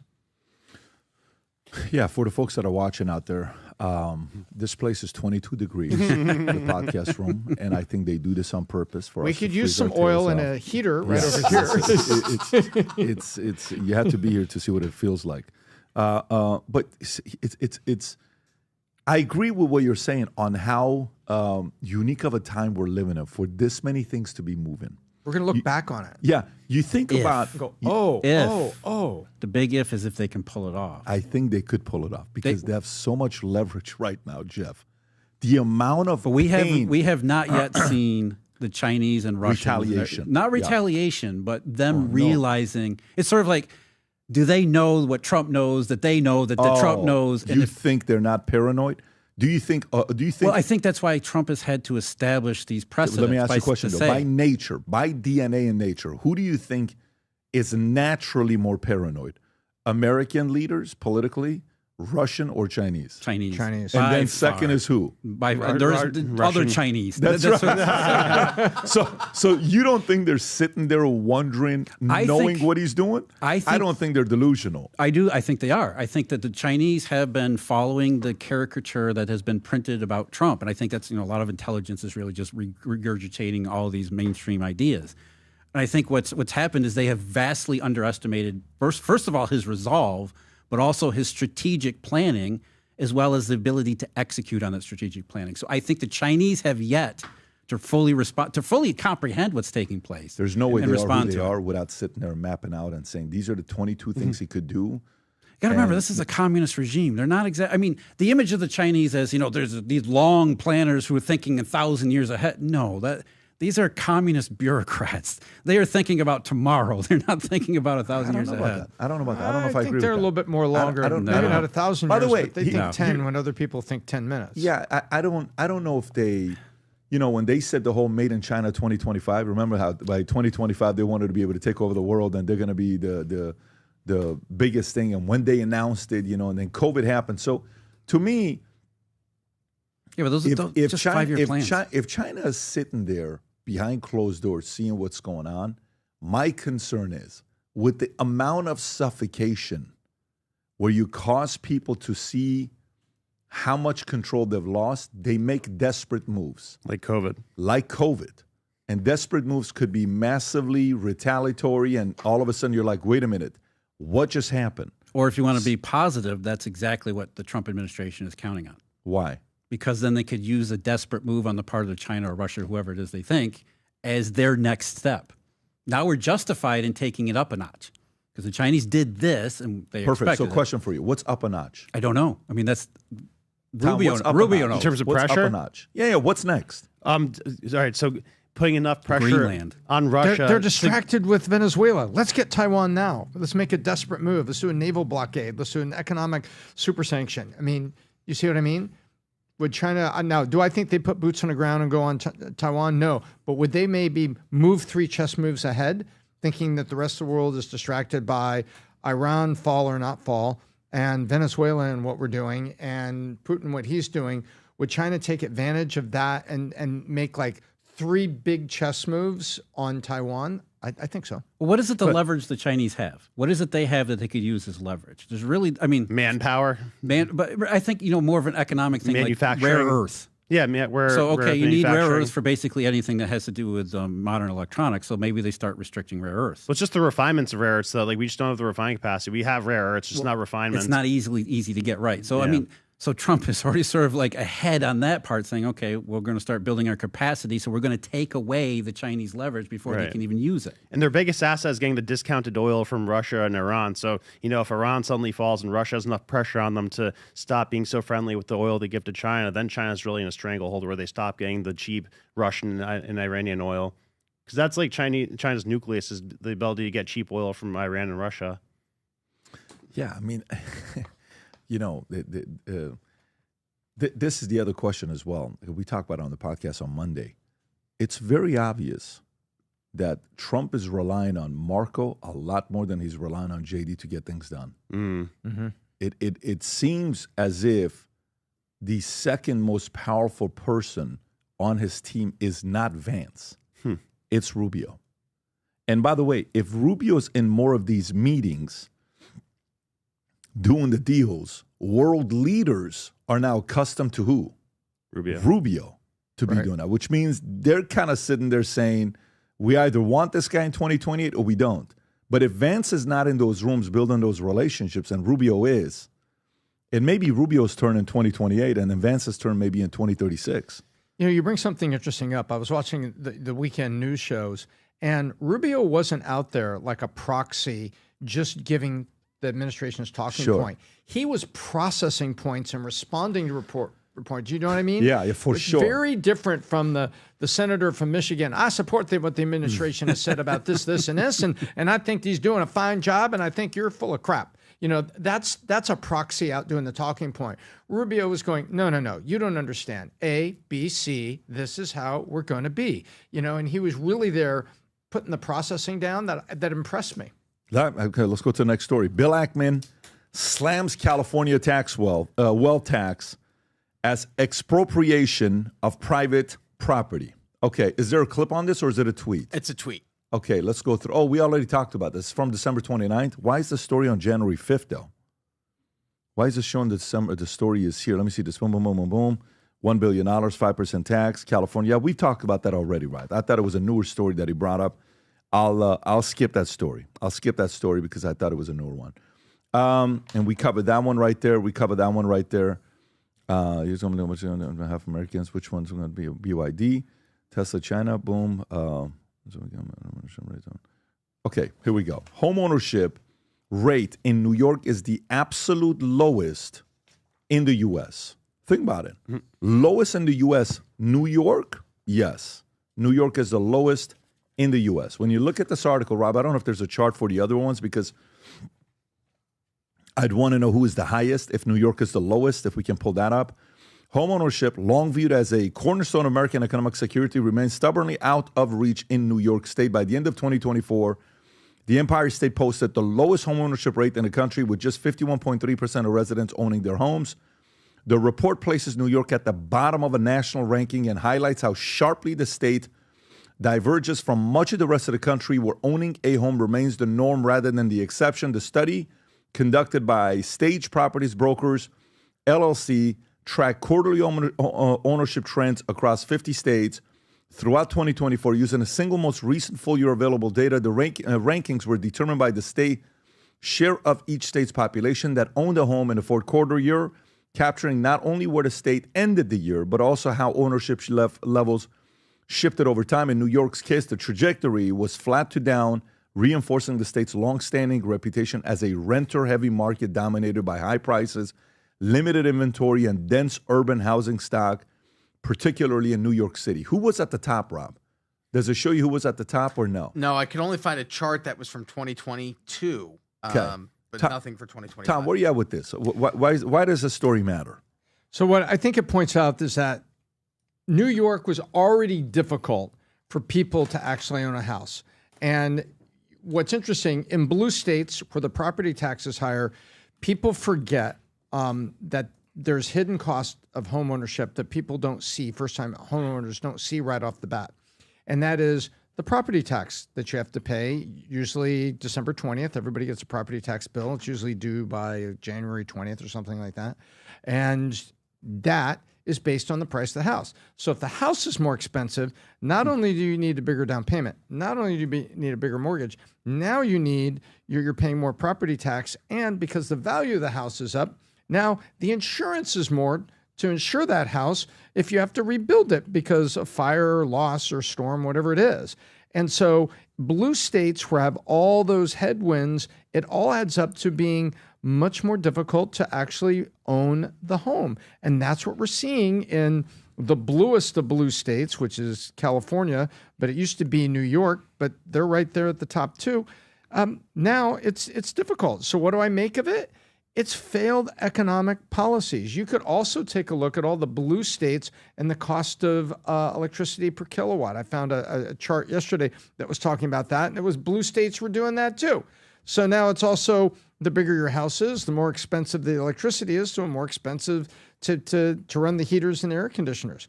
And so I think this shows that when you've got more reasonable governors that are out there trying to set the stage to help people own homes, it starts with moderated enough supply so that the price is in line, and then property taxes that are reasonable.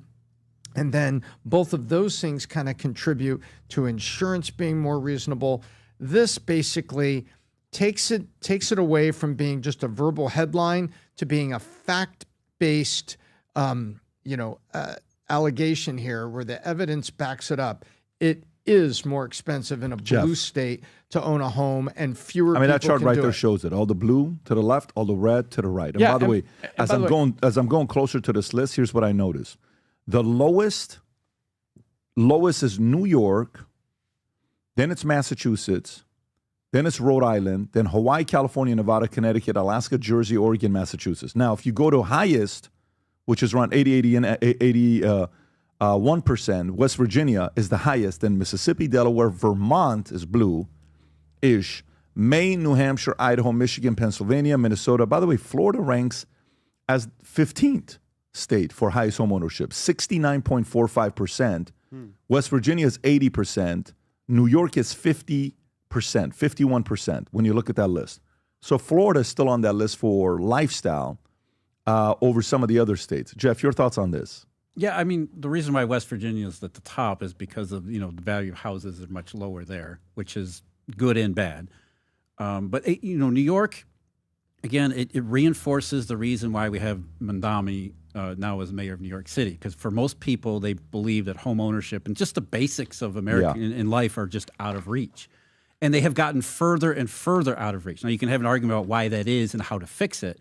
But as far as most people's perceptions, it reinforces those perceptions that something isn't right here. And I would actually argue that New York is two stories rolled into one, because I grew up in upstate New York in the Rust Belt. So in New York City, it's, as Tom said, highly dense, very expensive to live. So people who do have a job and are gainfully employed are still priced out of the marketplace, versus upstate, which is an economic wasteland. People don't have a job and are priced out of the market because they have no income. They have basically state aid. So you have a story. It doesn't matter where you are in New York or what it is. The end result is the same. The question is, how much do people love the NFL team, the NHL team, the MLB team of West Virginia? I mean, when you watch their NBA team in West Virginia, they crush it. The beach in West Virginia is amazing. So is it lifestyle? Because what does New York have? Everything. What does California have? Everything. They got so many sports teams you can pick and choose from. If you don't like the Lakers, go to the Clippers. You don't like the Dodgers, go to the Angels. You don't like the Rams, go to 49ers. You can pick and choose, right? Yeah. At least they don't discriminate, right? Well, those are symbols of past prosperity, right? That's why they have so many past prosperity. So, but then the question becomes for an individual that's watching this right now, saying, "Well, if I'm 30 years old," guy asked me a question on Manek the other day. He says, "Pat, here's where I'm at. I'm out of Toronto. Okay, I want to take my family out of Toronto. He's 35 years old. He says it's hard. My family ties, my in-laws, my parents.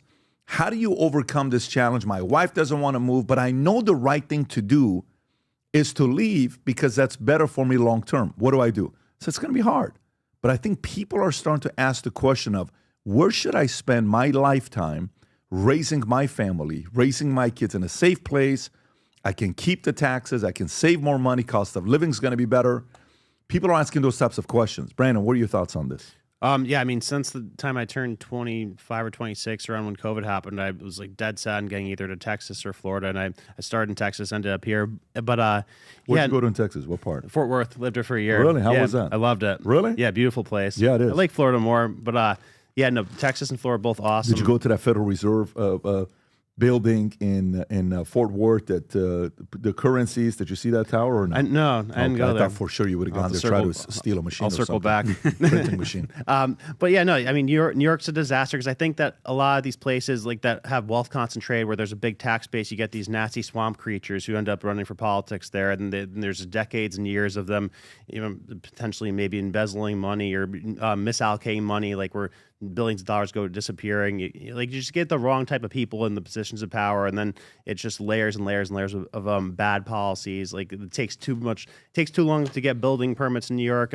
They do the rent control stuff, so all that stuff compounds. I think like 7% of the expensive apartments in New York are owned by foreign investors. So like there's just empty $1 million buildings in New York or $1 million apartments in New York that are owned by Chinese internationals. So it's all kinds of toxic sludge that's piled up over the years with New York. So are you saying you're not moving to New York? Is that kind of what you're saying? No, I wish I could, but no, not the way it's run. Like not right now. Back in the Robert Moses days, maybe that's when it was really humming, but not anymore. There's a life cycle of states in the same way there's a life cycle of companies, right? Yes. It starts out, you do all the things that you need to do to become successful, then you get lazy, then you get corrupt, and it all falls apart. We've seen that with New York, we've seen that with California. Yep, it's true. Yeah. By the way, Marco Rubio tells lawmakers Trump wants to buy Greenland.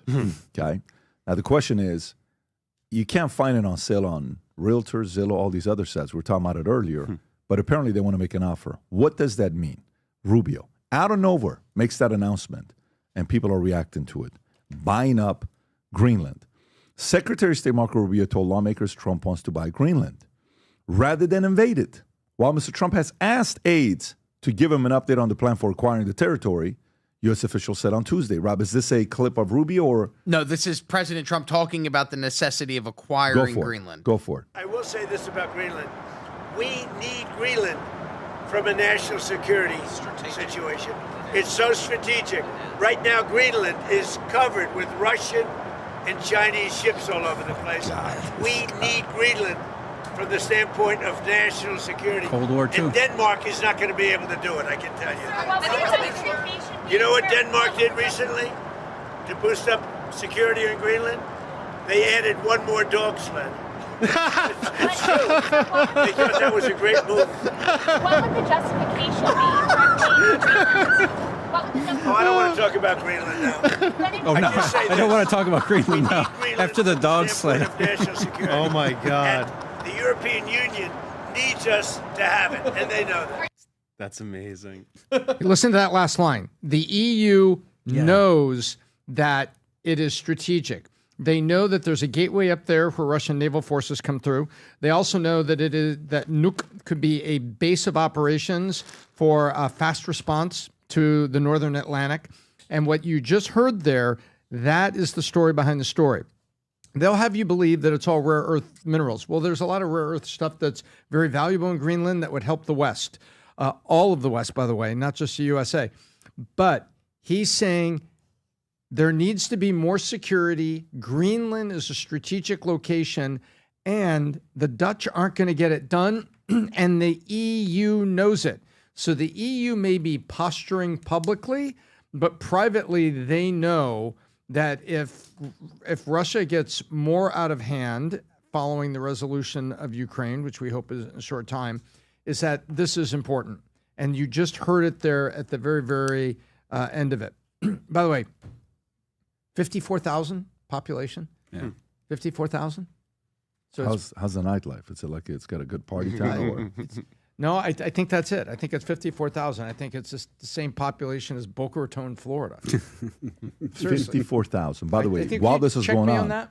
on Tuesday, leaders of 6 NATO nations joined Mette Frederiksen, the Prime Minister of Denmark, to issue a remarkable joint statement pushing back against Trump's assertion that the U.S. should be taking over Greenland. The nations that aligned with Denmark were Britain, France, Germany, Italy, Spain, Poland, all of which are close allies of the U.S. So it's interesting. Jeff. So they're just negotiating for a price. That's what they're doing. That's what they're doing. Rob, can you pull up an overhead or an overhead map of the pole, the North Pole, so you can really see? You really have to appreciate where Greenland is in its actual context to understand what Trump is talking about. Again, you have to think about this from the perspective of Cold War II. And if you see Greenland in there, look at where Russia is. It's right in the middle of everything there. Mm-hmm. It's basically, and just from a military perspective, where the Russians have most of their military assets on the, the Kolar Peninsula or whatever it's called, it's basically straight line across from Greenland. So what Trump says about a strategic location of Greenland is absolutely correct. And if you are thinking and acting as if we are in Cold War II, that is essential to the United States as Taiwan is to China. Because if you look at the strategic area of China, China is basically bottled in the Pacific by Taiwan. Right. So you have all of these strategic bottlenecks. So that's where this is coming from. You're right. It's not rare earths. I mean, rare earths would be a bonus and a benefit, sure. Who was it that came out? There's somebody on social media came out with an idea. As you said, there's only 50-some thousand people in Greenland. Why not give them all $1 million? We're going to give every one of you $1 million. It's going to cost $50 billion. Nothing for the U.S. I mean, they borrowed the money anyway. We're going to give you $50 billion. We're going to give Greenland $50 billion. You guys vote to have the U.S. annex. But the point I'm making, though, is that from the Trump administration's perspective, understanding Cold War II, Greenland is absolutely essential. And by the way, Rob, can you put that map back up there? There's an area called Murmansk, and take a look at where Murmansk is. It's very close to Finland. It always makes Finland very nervous. You see it right there, where on the Just northern edge by the red line? Yeah. That is where the Russian Navy and the nuclear sub headquarters is. And that is if you want to look at the Fort Knox of Russian Navy interest, that's it.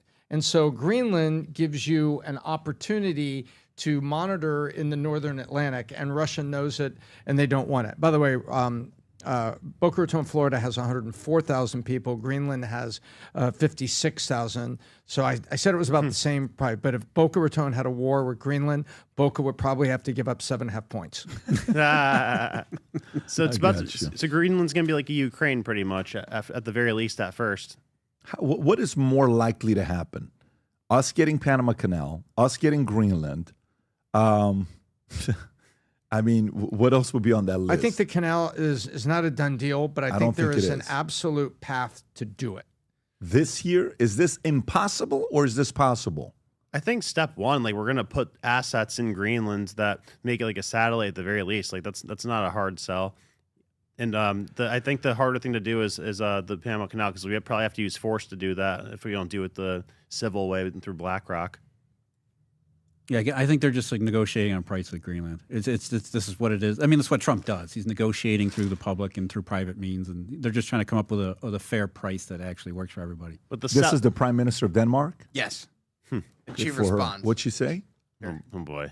Threats, pressure, and condescending remarks, even from our closest allies for a generation, about wanting to take over another country and another people as if it was something you could buy and own. That has no place anywhere. Except all of human history. We shoulder history. our responsibility in the world, and it is not us who will seek out conflict. But let there be no doubt, no matter what happens, we will stand firm on what is right and what is wrong. Right. Boy. Okay. All right. So deal's coming our way here soon. And Good luck with the dog sled. You can see almost Trump in his, the Godfather sense. I'm going to make them an offer they can't refuse. That's what he's working toward. Well, there's this other offer he's about to make is one they don't have a choice but to refuse. It's a demand. Trump administration freezes $10 billion in child family aid to 5 states over fraud concerns. CNBC story, Rob. I think you got a clip on this one here if you want to go to it. Let me read the story while you're looking for it. So the Trump administration said Tuesday freezing $10 billion federal grants funds to certain child care and family assistance programs in 5 states because of serious concerns of fraud. All 5 states targeted in the freeze are California, Colorado, Illinois, Minnesota, and New York that are led by Democrats. The action applies to 3 programs overseen by U.S. and Health and Human Services. For the move comes after a day of Minnesota Governor Tim Walz dropped his bid for a 3rd term amid political fallout from widespread fraud in social services programs in the states, including the child care services, with a federal prosecutor has estimated more than $9 billion. Families who rely on child care and family assistance programs deserve confidence that these resources are used lawfully and for their intended purposes, says Deputy HHS Secretary Jim O'Neill. More than $7.3 billion in TNF funds have been frozen. Nearly $2.4 billion in CCDF funds have been frozen. Nearly $840 million in social services block grant funding has been frozen. Is this President Trump speaking on it? Go for it. From Minnesota and from the United States. It's actually more from the United States because Minnesota puts in, and we're not going to pay it anymore. We're going to have Walz go pay. We're not going to pay them, and we're not going to pay California, and we're not going to pay Illinois with that big slob of a governor that they have that doesn't run. We brought down crime by 25%. He didn't do anything. He's not doing anything. But they want us to leave.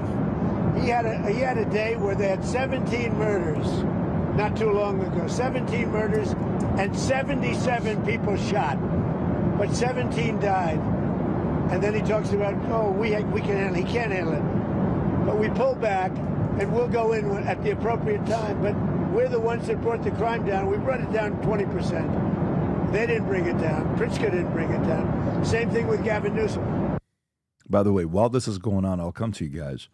It's unclear which agency is investigating the California issue and what the probe email entails, but Trump's announcement comes after California's Republican gubernatorial and comptroller candidates claim they uncovered $250 billion in potential welfare fraud through a tip line investigation, the New York Post reported on Monday. Not $9 billion, $250 billion. California or Gavin Newsom is more corrupt than Minnesota. If that's possible, the fraud investigation California has begun. Thank you for your attention to this matter, President Donald J. Trump. Tom, your thoughts on this? It's huge. We said we were doing research here and we were adding things up, and we were seeing Governor Newsom getting a non-passing grade from his own nonpartisan state auditor, and how he shut down an audit because he didn't want the spotlight to be on the results of it. So he actually shut it down when Democrats were saying, hey, we're taking heat now. Why are you shutting this down? But what's going on here is, I love one of the phrases I love that was in the story was, this action by the U.S. government will deprive families of resources they need. Yes, you know what, families? the Schumer family, who's trying to keep their dad's job, and they needed money from Minnesota on their thing. So maybe the Chuck Schumer family will suffer if this spigot gets turned off to Minnesota.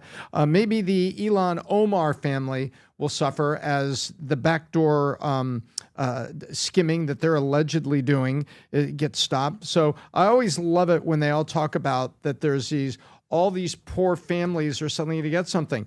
No, that's not true. They're not getting it now. It's not supporting their diet now. It's not supporting their lifestyle now. This money is slushing.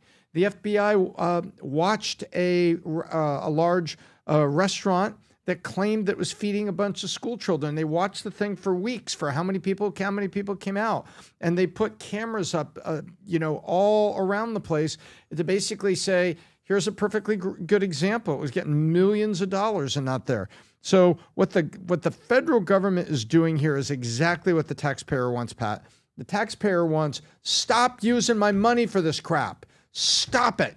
This really pisses me off. There's two levels of justice, one for them and one for me. I mess up on my taxes by $50 and I get a $300 fine from the IRS. These guys steal it blind and nothing ever happens to them. There's two levels of justice here, and I want it stopped. If you're going to tax me more, do things to me, first stop this crap. And guess what? The American people are going to be very, very pleased by this, number one. And number two, we said that when you would see what's happening in California, it would be eye-watering numbers compared to Minnesota, that it would be nothing compared to what's there because of what they did and what they did on the Medicaid shortfall and how they took money from the feds on Medicaid, took money from the feds on placement services and destination support for the people that came across. They were getting all kinds of checks from the federal government and from the Biden administration. And now it's all coming home to roost, and people in California that were working with Gavin or even standing to the side, not throwing him under the bus, but they certainly are saying, well, we did have this audit that we kind of wanted, because there were Democrat candidates there, Pat, that wanted to prove they weren't part of this or that. And so when the audit stops and they say you're all dirty, that's what's going on. And by the way, this is just the beginning. I believe this is going to be $500 billion in California. I believe it's going to be $500 billion. You think so? Yes. Over the course of because time. all you have to do, and by the way, I'll give it a 5-year look back. On a 5-year look back, I believe it's going to be $500 billion. That would be $100 billion a year over 5 years. And all you'd have to do is add up the things that are there. But that's the back of the cocktail napkin that I'm looking at. And I'll put my name and my reputation out.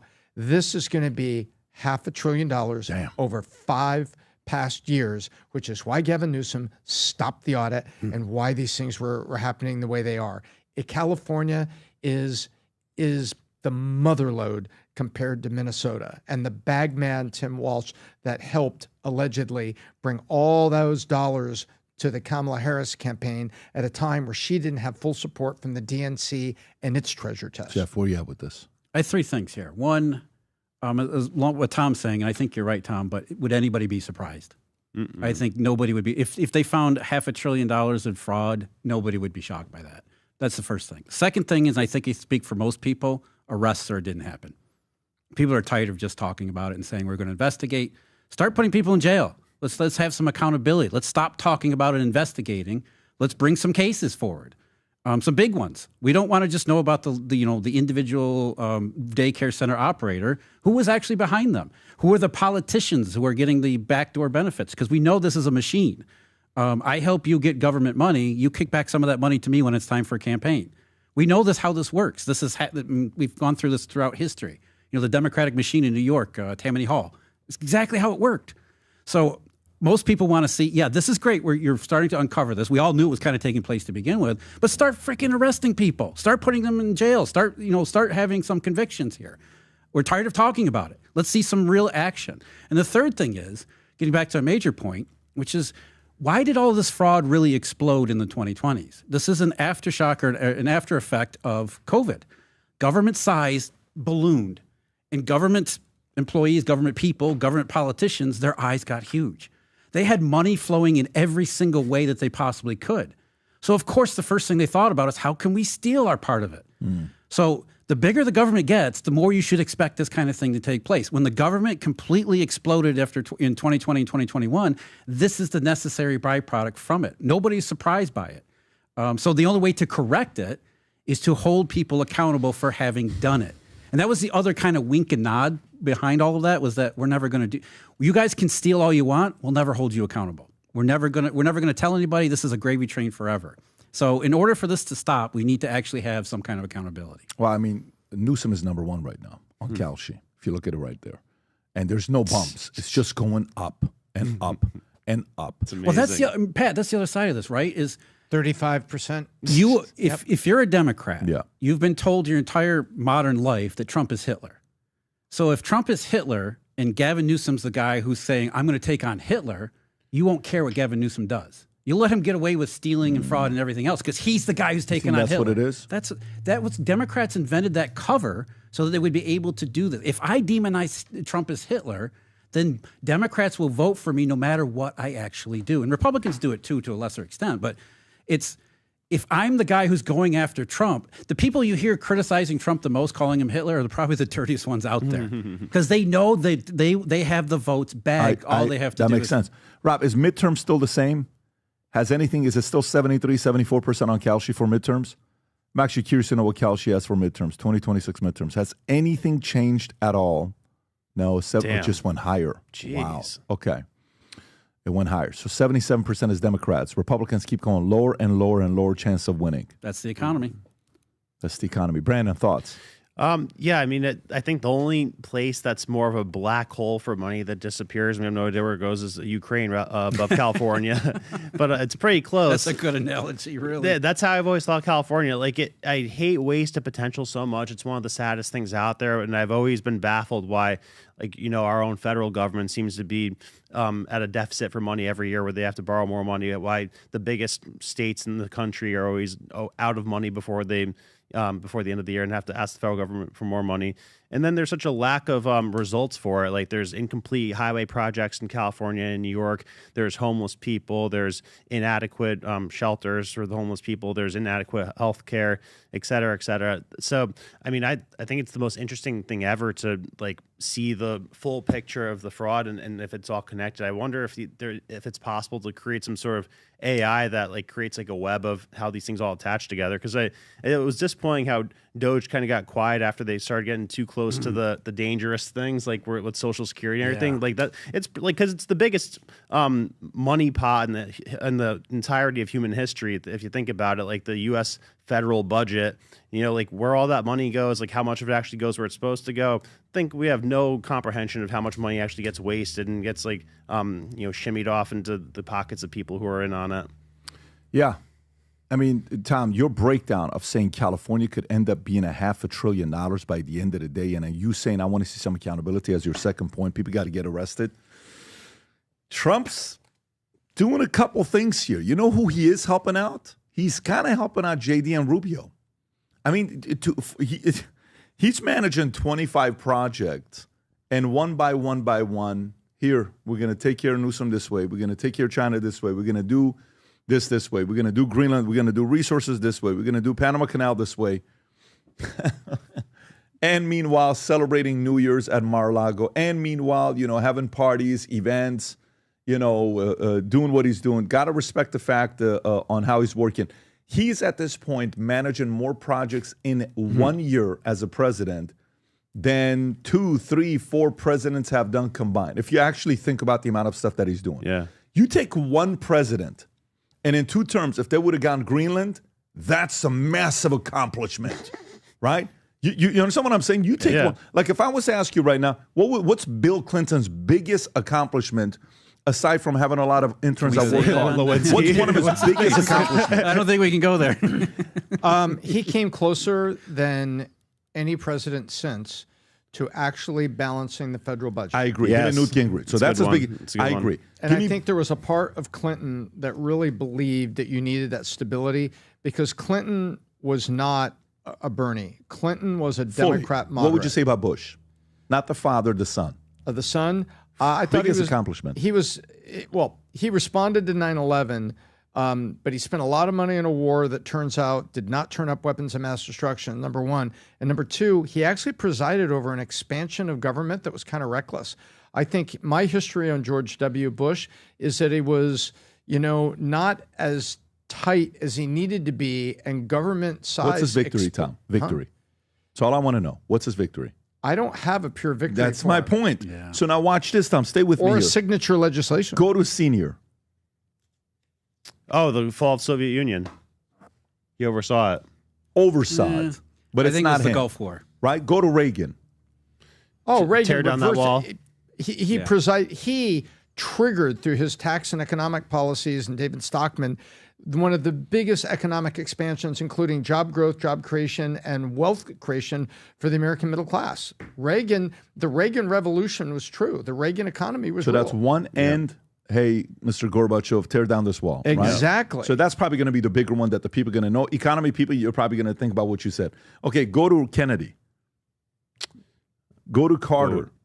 Kennedy's the moonshot. Go to Obama. Obamacare. Right? We're going to get coverage for 30 million people. Now, at the fourth year, I'm going to let these folks raise it 27%, and next year 35%. Ignore that part. Now go to Trump if he's able to pull this off. Do you understand what I'm asking? Trump becomes here right like now? Reagan. Trump has an international and an economic balance like Reagan did. Reagan had those two signature things. Reagan changed the world dynamic with freedom and democracy and tear down this wall and presided over the economic expansion. You know what?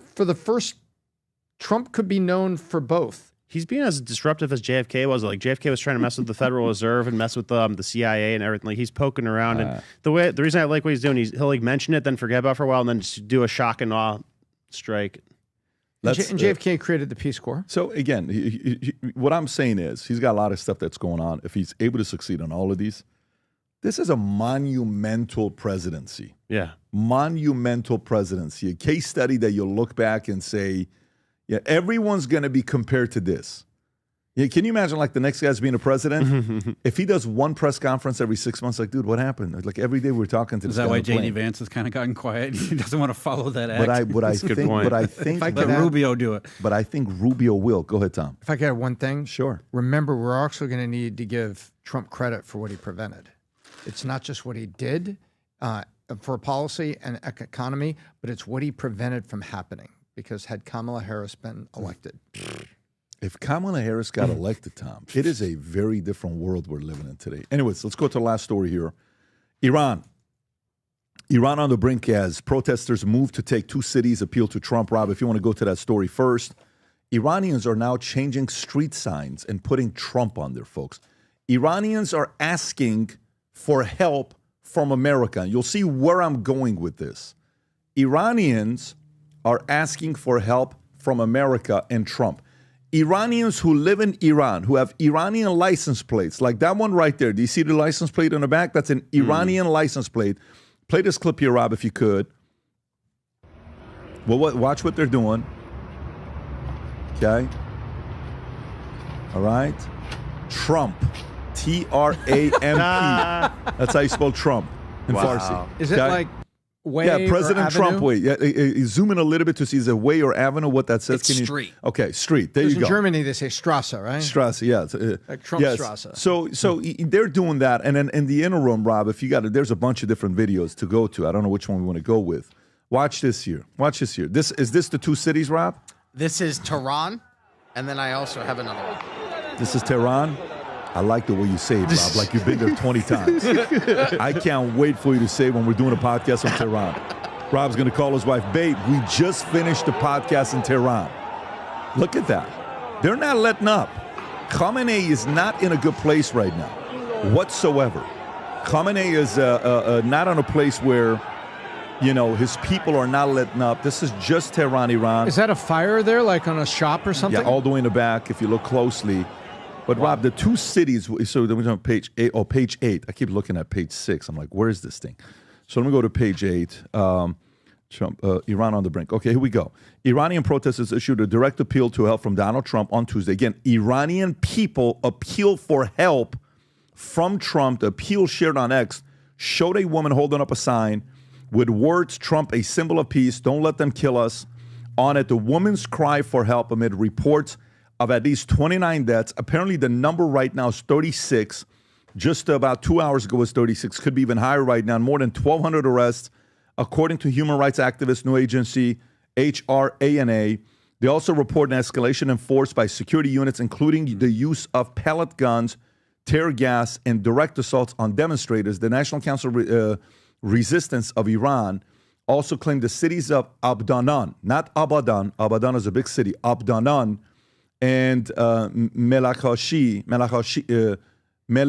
Shahi were effectively taken over by protesters. Today, there were a major development in two cities in western Iran that have effectively taken over, and people are actually celebrating in the streets. They are chanting death to Khamenei. Despite everything the regime has done, the fear factor seems to have shifted because people have made the suppressive forces flee. Rob, which clip is this one here? That's the city that you mentioned. Abdanan. Yep. Okay. Why don't you try to pronounce it? So this is Abdanan. Okay. Celebrating. Okay.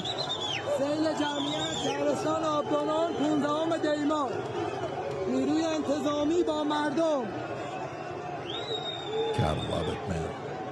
I was born in this era.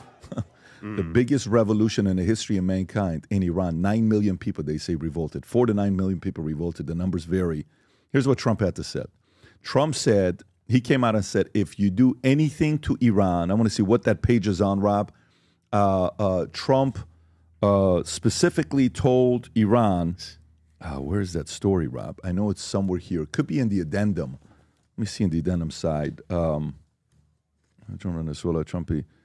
Anyways, he told Iran that if you do anything, I'm going to come out and take care of the people.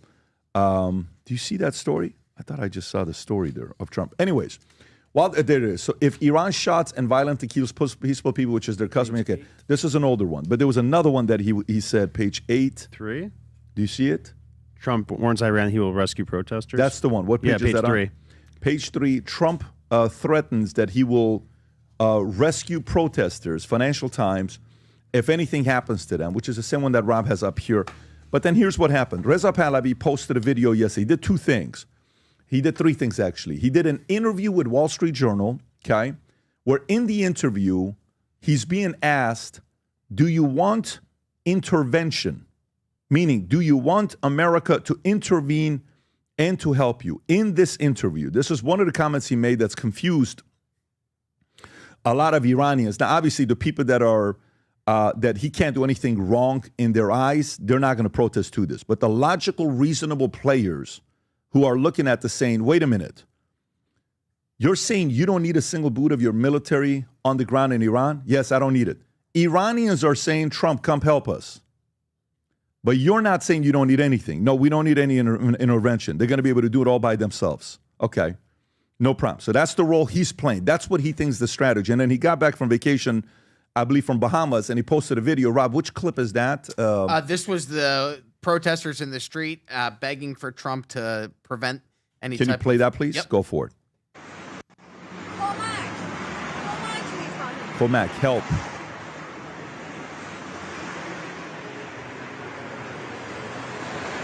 Yeah, here's what he said. He says, foreign intervention, such as operations in Venezuela, was as. Reza Pahlavi emphasized that the regime must be carried out by Iranian people themselves with no need for foreign military intervention for special operations. The regime is in the weakest state, and the people are protesting to bring it to an end. So it doesn't need help. For 47 years, Iran, do you think the 1979 revolution happened without intervention? By the way, do you think your father became the king without any intervention? Do you think your father, let me say that again, your father, a man I support, do you think he became the leader of Iran without intervention? You don't think anybody got involved for Mossadegh to fall? You think Mossadegh was like, all of a sudden decided to step away and go live in a small little village? And I'm not a socialist. Mossadegh was a modern day Bernie Sanders. He would have been horrible for Iran. Your father was good for Iran, okay? My opinion. There's a lot of people that are saying certain things nowadays about your father. I thought it was great for Iran. But here's a message, which, by the way, I like that he's playing offense. Watch the message he just said here. I just don't understand some of his sequencing. Here's a message that he just gave. Go ahead, Rob, if you want to play this clip. Go ahead. همین الان در این چند روز گذشته من از نزدیک تظاهرات و راهپیمایی شما را دنبال کردم. Over the last week, I've watched امروز در بازار particular تهران. those that taking place today in the bazaars. Despite the regime's ongoing violence, you are resisting and it's inspiring. You have certainly noticed large crowds reportedly led the regime to flee, increased defections of the Iranian people, critical to keep these demonstrations disciplined and large as possible. This is my first call with you. This Thursday and Friday, January 8th and 9th at 8 p.m. Wherever you are, whether in streets or even in your own homes, I'll call you to begin chanting exactly what's on your heart. Based on your response, I will announce the next calls to action. Okay, so he's asking people to chant what they want. Do they want his return? Do they want him to be there? And then I think he was on Hannity yesterday. Rob, I don't know if you have that clip or not. Right here. Is that the clip? Yeah, that's the clip. If you want to play that clip, go for it.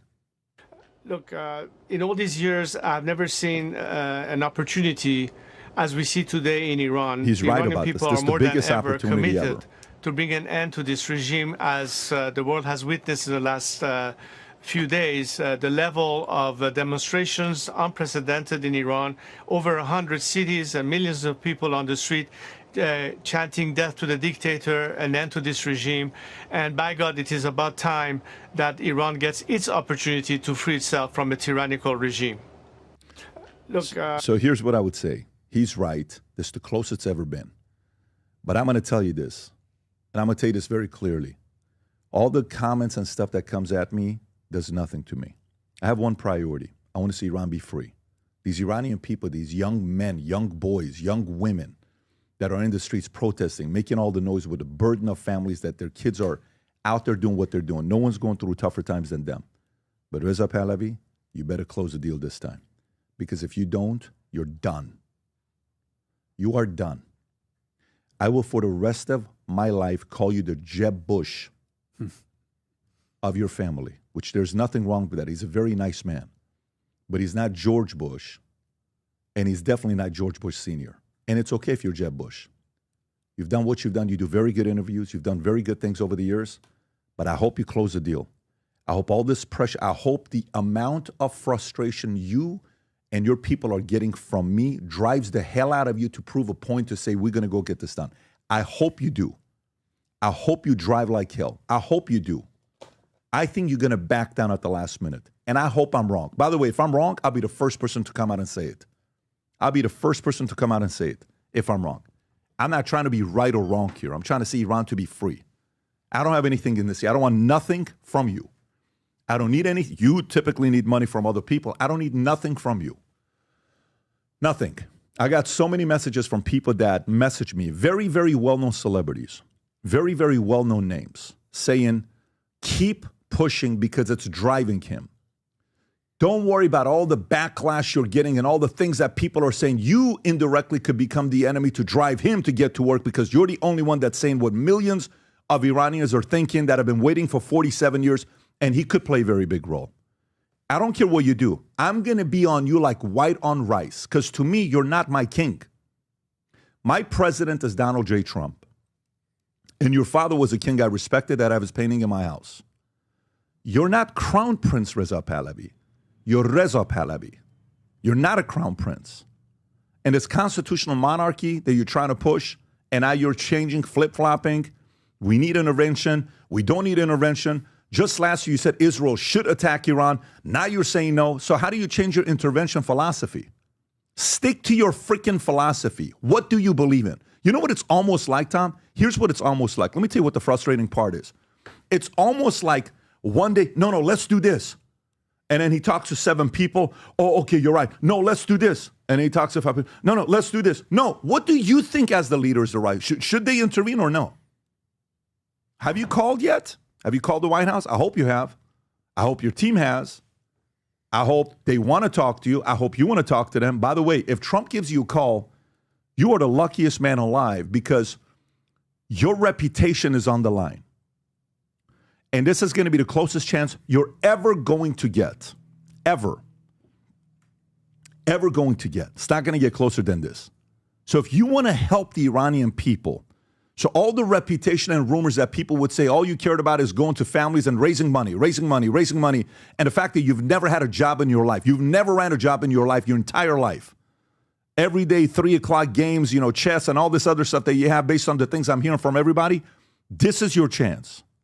I will be the biggest supporter and fan if you pull this off. I'll go on Twitter, on X, on YouTube telling you, respect, the man pulled it off. I'll be the one that'll say it everywhere. I'll be the one that says it. But I'm very comfortable calling you the Jeb Bush of your family. You. Very comfortable if you don't pull this off. I love seeing all this virality stuff that's happening with Iran. I love it. I love all this stuff that's happening right now. I hope you are working your ass off morning till night. I hope you're a diplomat calling people. Learn from Trump that he has relationship with his friends, his allies, his enemies. He talks to everybody. He talks to everybody. And he moves on very quickly because that's what the Iranian people need. But something tells me you're kind of like, well, let me tell you who I am. Do you know who I am? You are. And all the people around you, Shama Shahan Shahi. They can't talk to you like that. You are the crown prince. You're not. You are currently Reza Pahlavi. If you close the deal, I will call you whatever it is. If you do. Till then, Aghay Reza Pahlavi, let's see your fight. I am so curious to see your fight. All the criticism and the shots that I had no idea how disrespectful some of the people on your side are. Wow. The threats on your side are. I had no idea some of the people that were reaching out to me were some very interesting organizations that were reaching out to me. I didn't know that. But we're going to keep making our noise here, our voice here, because my number one priority is the Iranian people. Not a son of a father who was a king, whose grandfather was a king, who shows up every time these types of things happen and gets eyeballs and disappears again, comes back up again. My number one priority isn't that person. It's Iran. But if you do pull it off, I will give you all the respect, the glory, whatever small respect and glory you can get from our audience and the people that we have. I have no problem being right or wrong here. Priority is Iran. Hopefully you'll pull it off. We'll be watching you very, very closely, and we're rooting for you because Iranian people deserve it. They've been waiting for 47 years. And the name that's always been said is 47 years. Do you know in America when you run for president how many years it is? 4 years. 2 terms, 8 years. You campaign for 18 months. You've been campaigning for 47 years. There may have never been any candidate in the history of mankind that's been running to be the leader of their country for 47 years and has disappointed its people every year. You. But if you go and win, salute. I'd be the first person to say it. You get all my respect if you pull it off. And I hope I'm wrong. But we will see. We are rooting for the Iranian people. And anything the Iranian people need, I am more than happy to help. But at the same time, it has to come with a leader that's willing to do the right thing. I hope he does. And if President Trump calls you, pick up the call. If he doesn't, you call them. You go to them. Go knock on their doors. Hey, I'd like to be able to help. But let's see what happens next. God willing, he has a sequencing in place. And he's able to pull it off and help these guys out. Okay. Rob, what story do we have left? Is there any other story that's left outside of this for us to go to? I think we did a lot of these on the addendum. Is there anything else I got here? No. There's manufacturing boom. No. Tom, is there anything that we have to hit?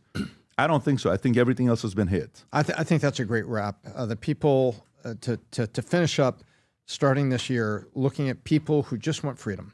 They just want their country back. And they're crying out for a synergist to come to the fore and to make that happen for them. And along the way, people are kind of screwing around.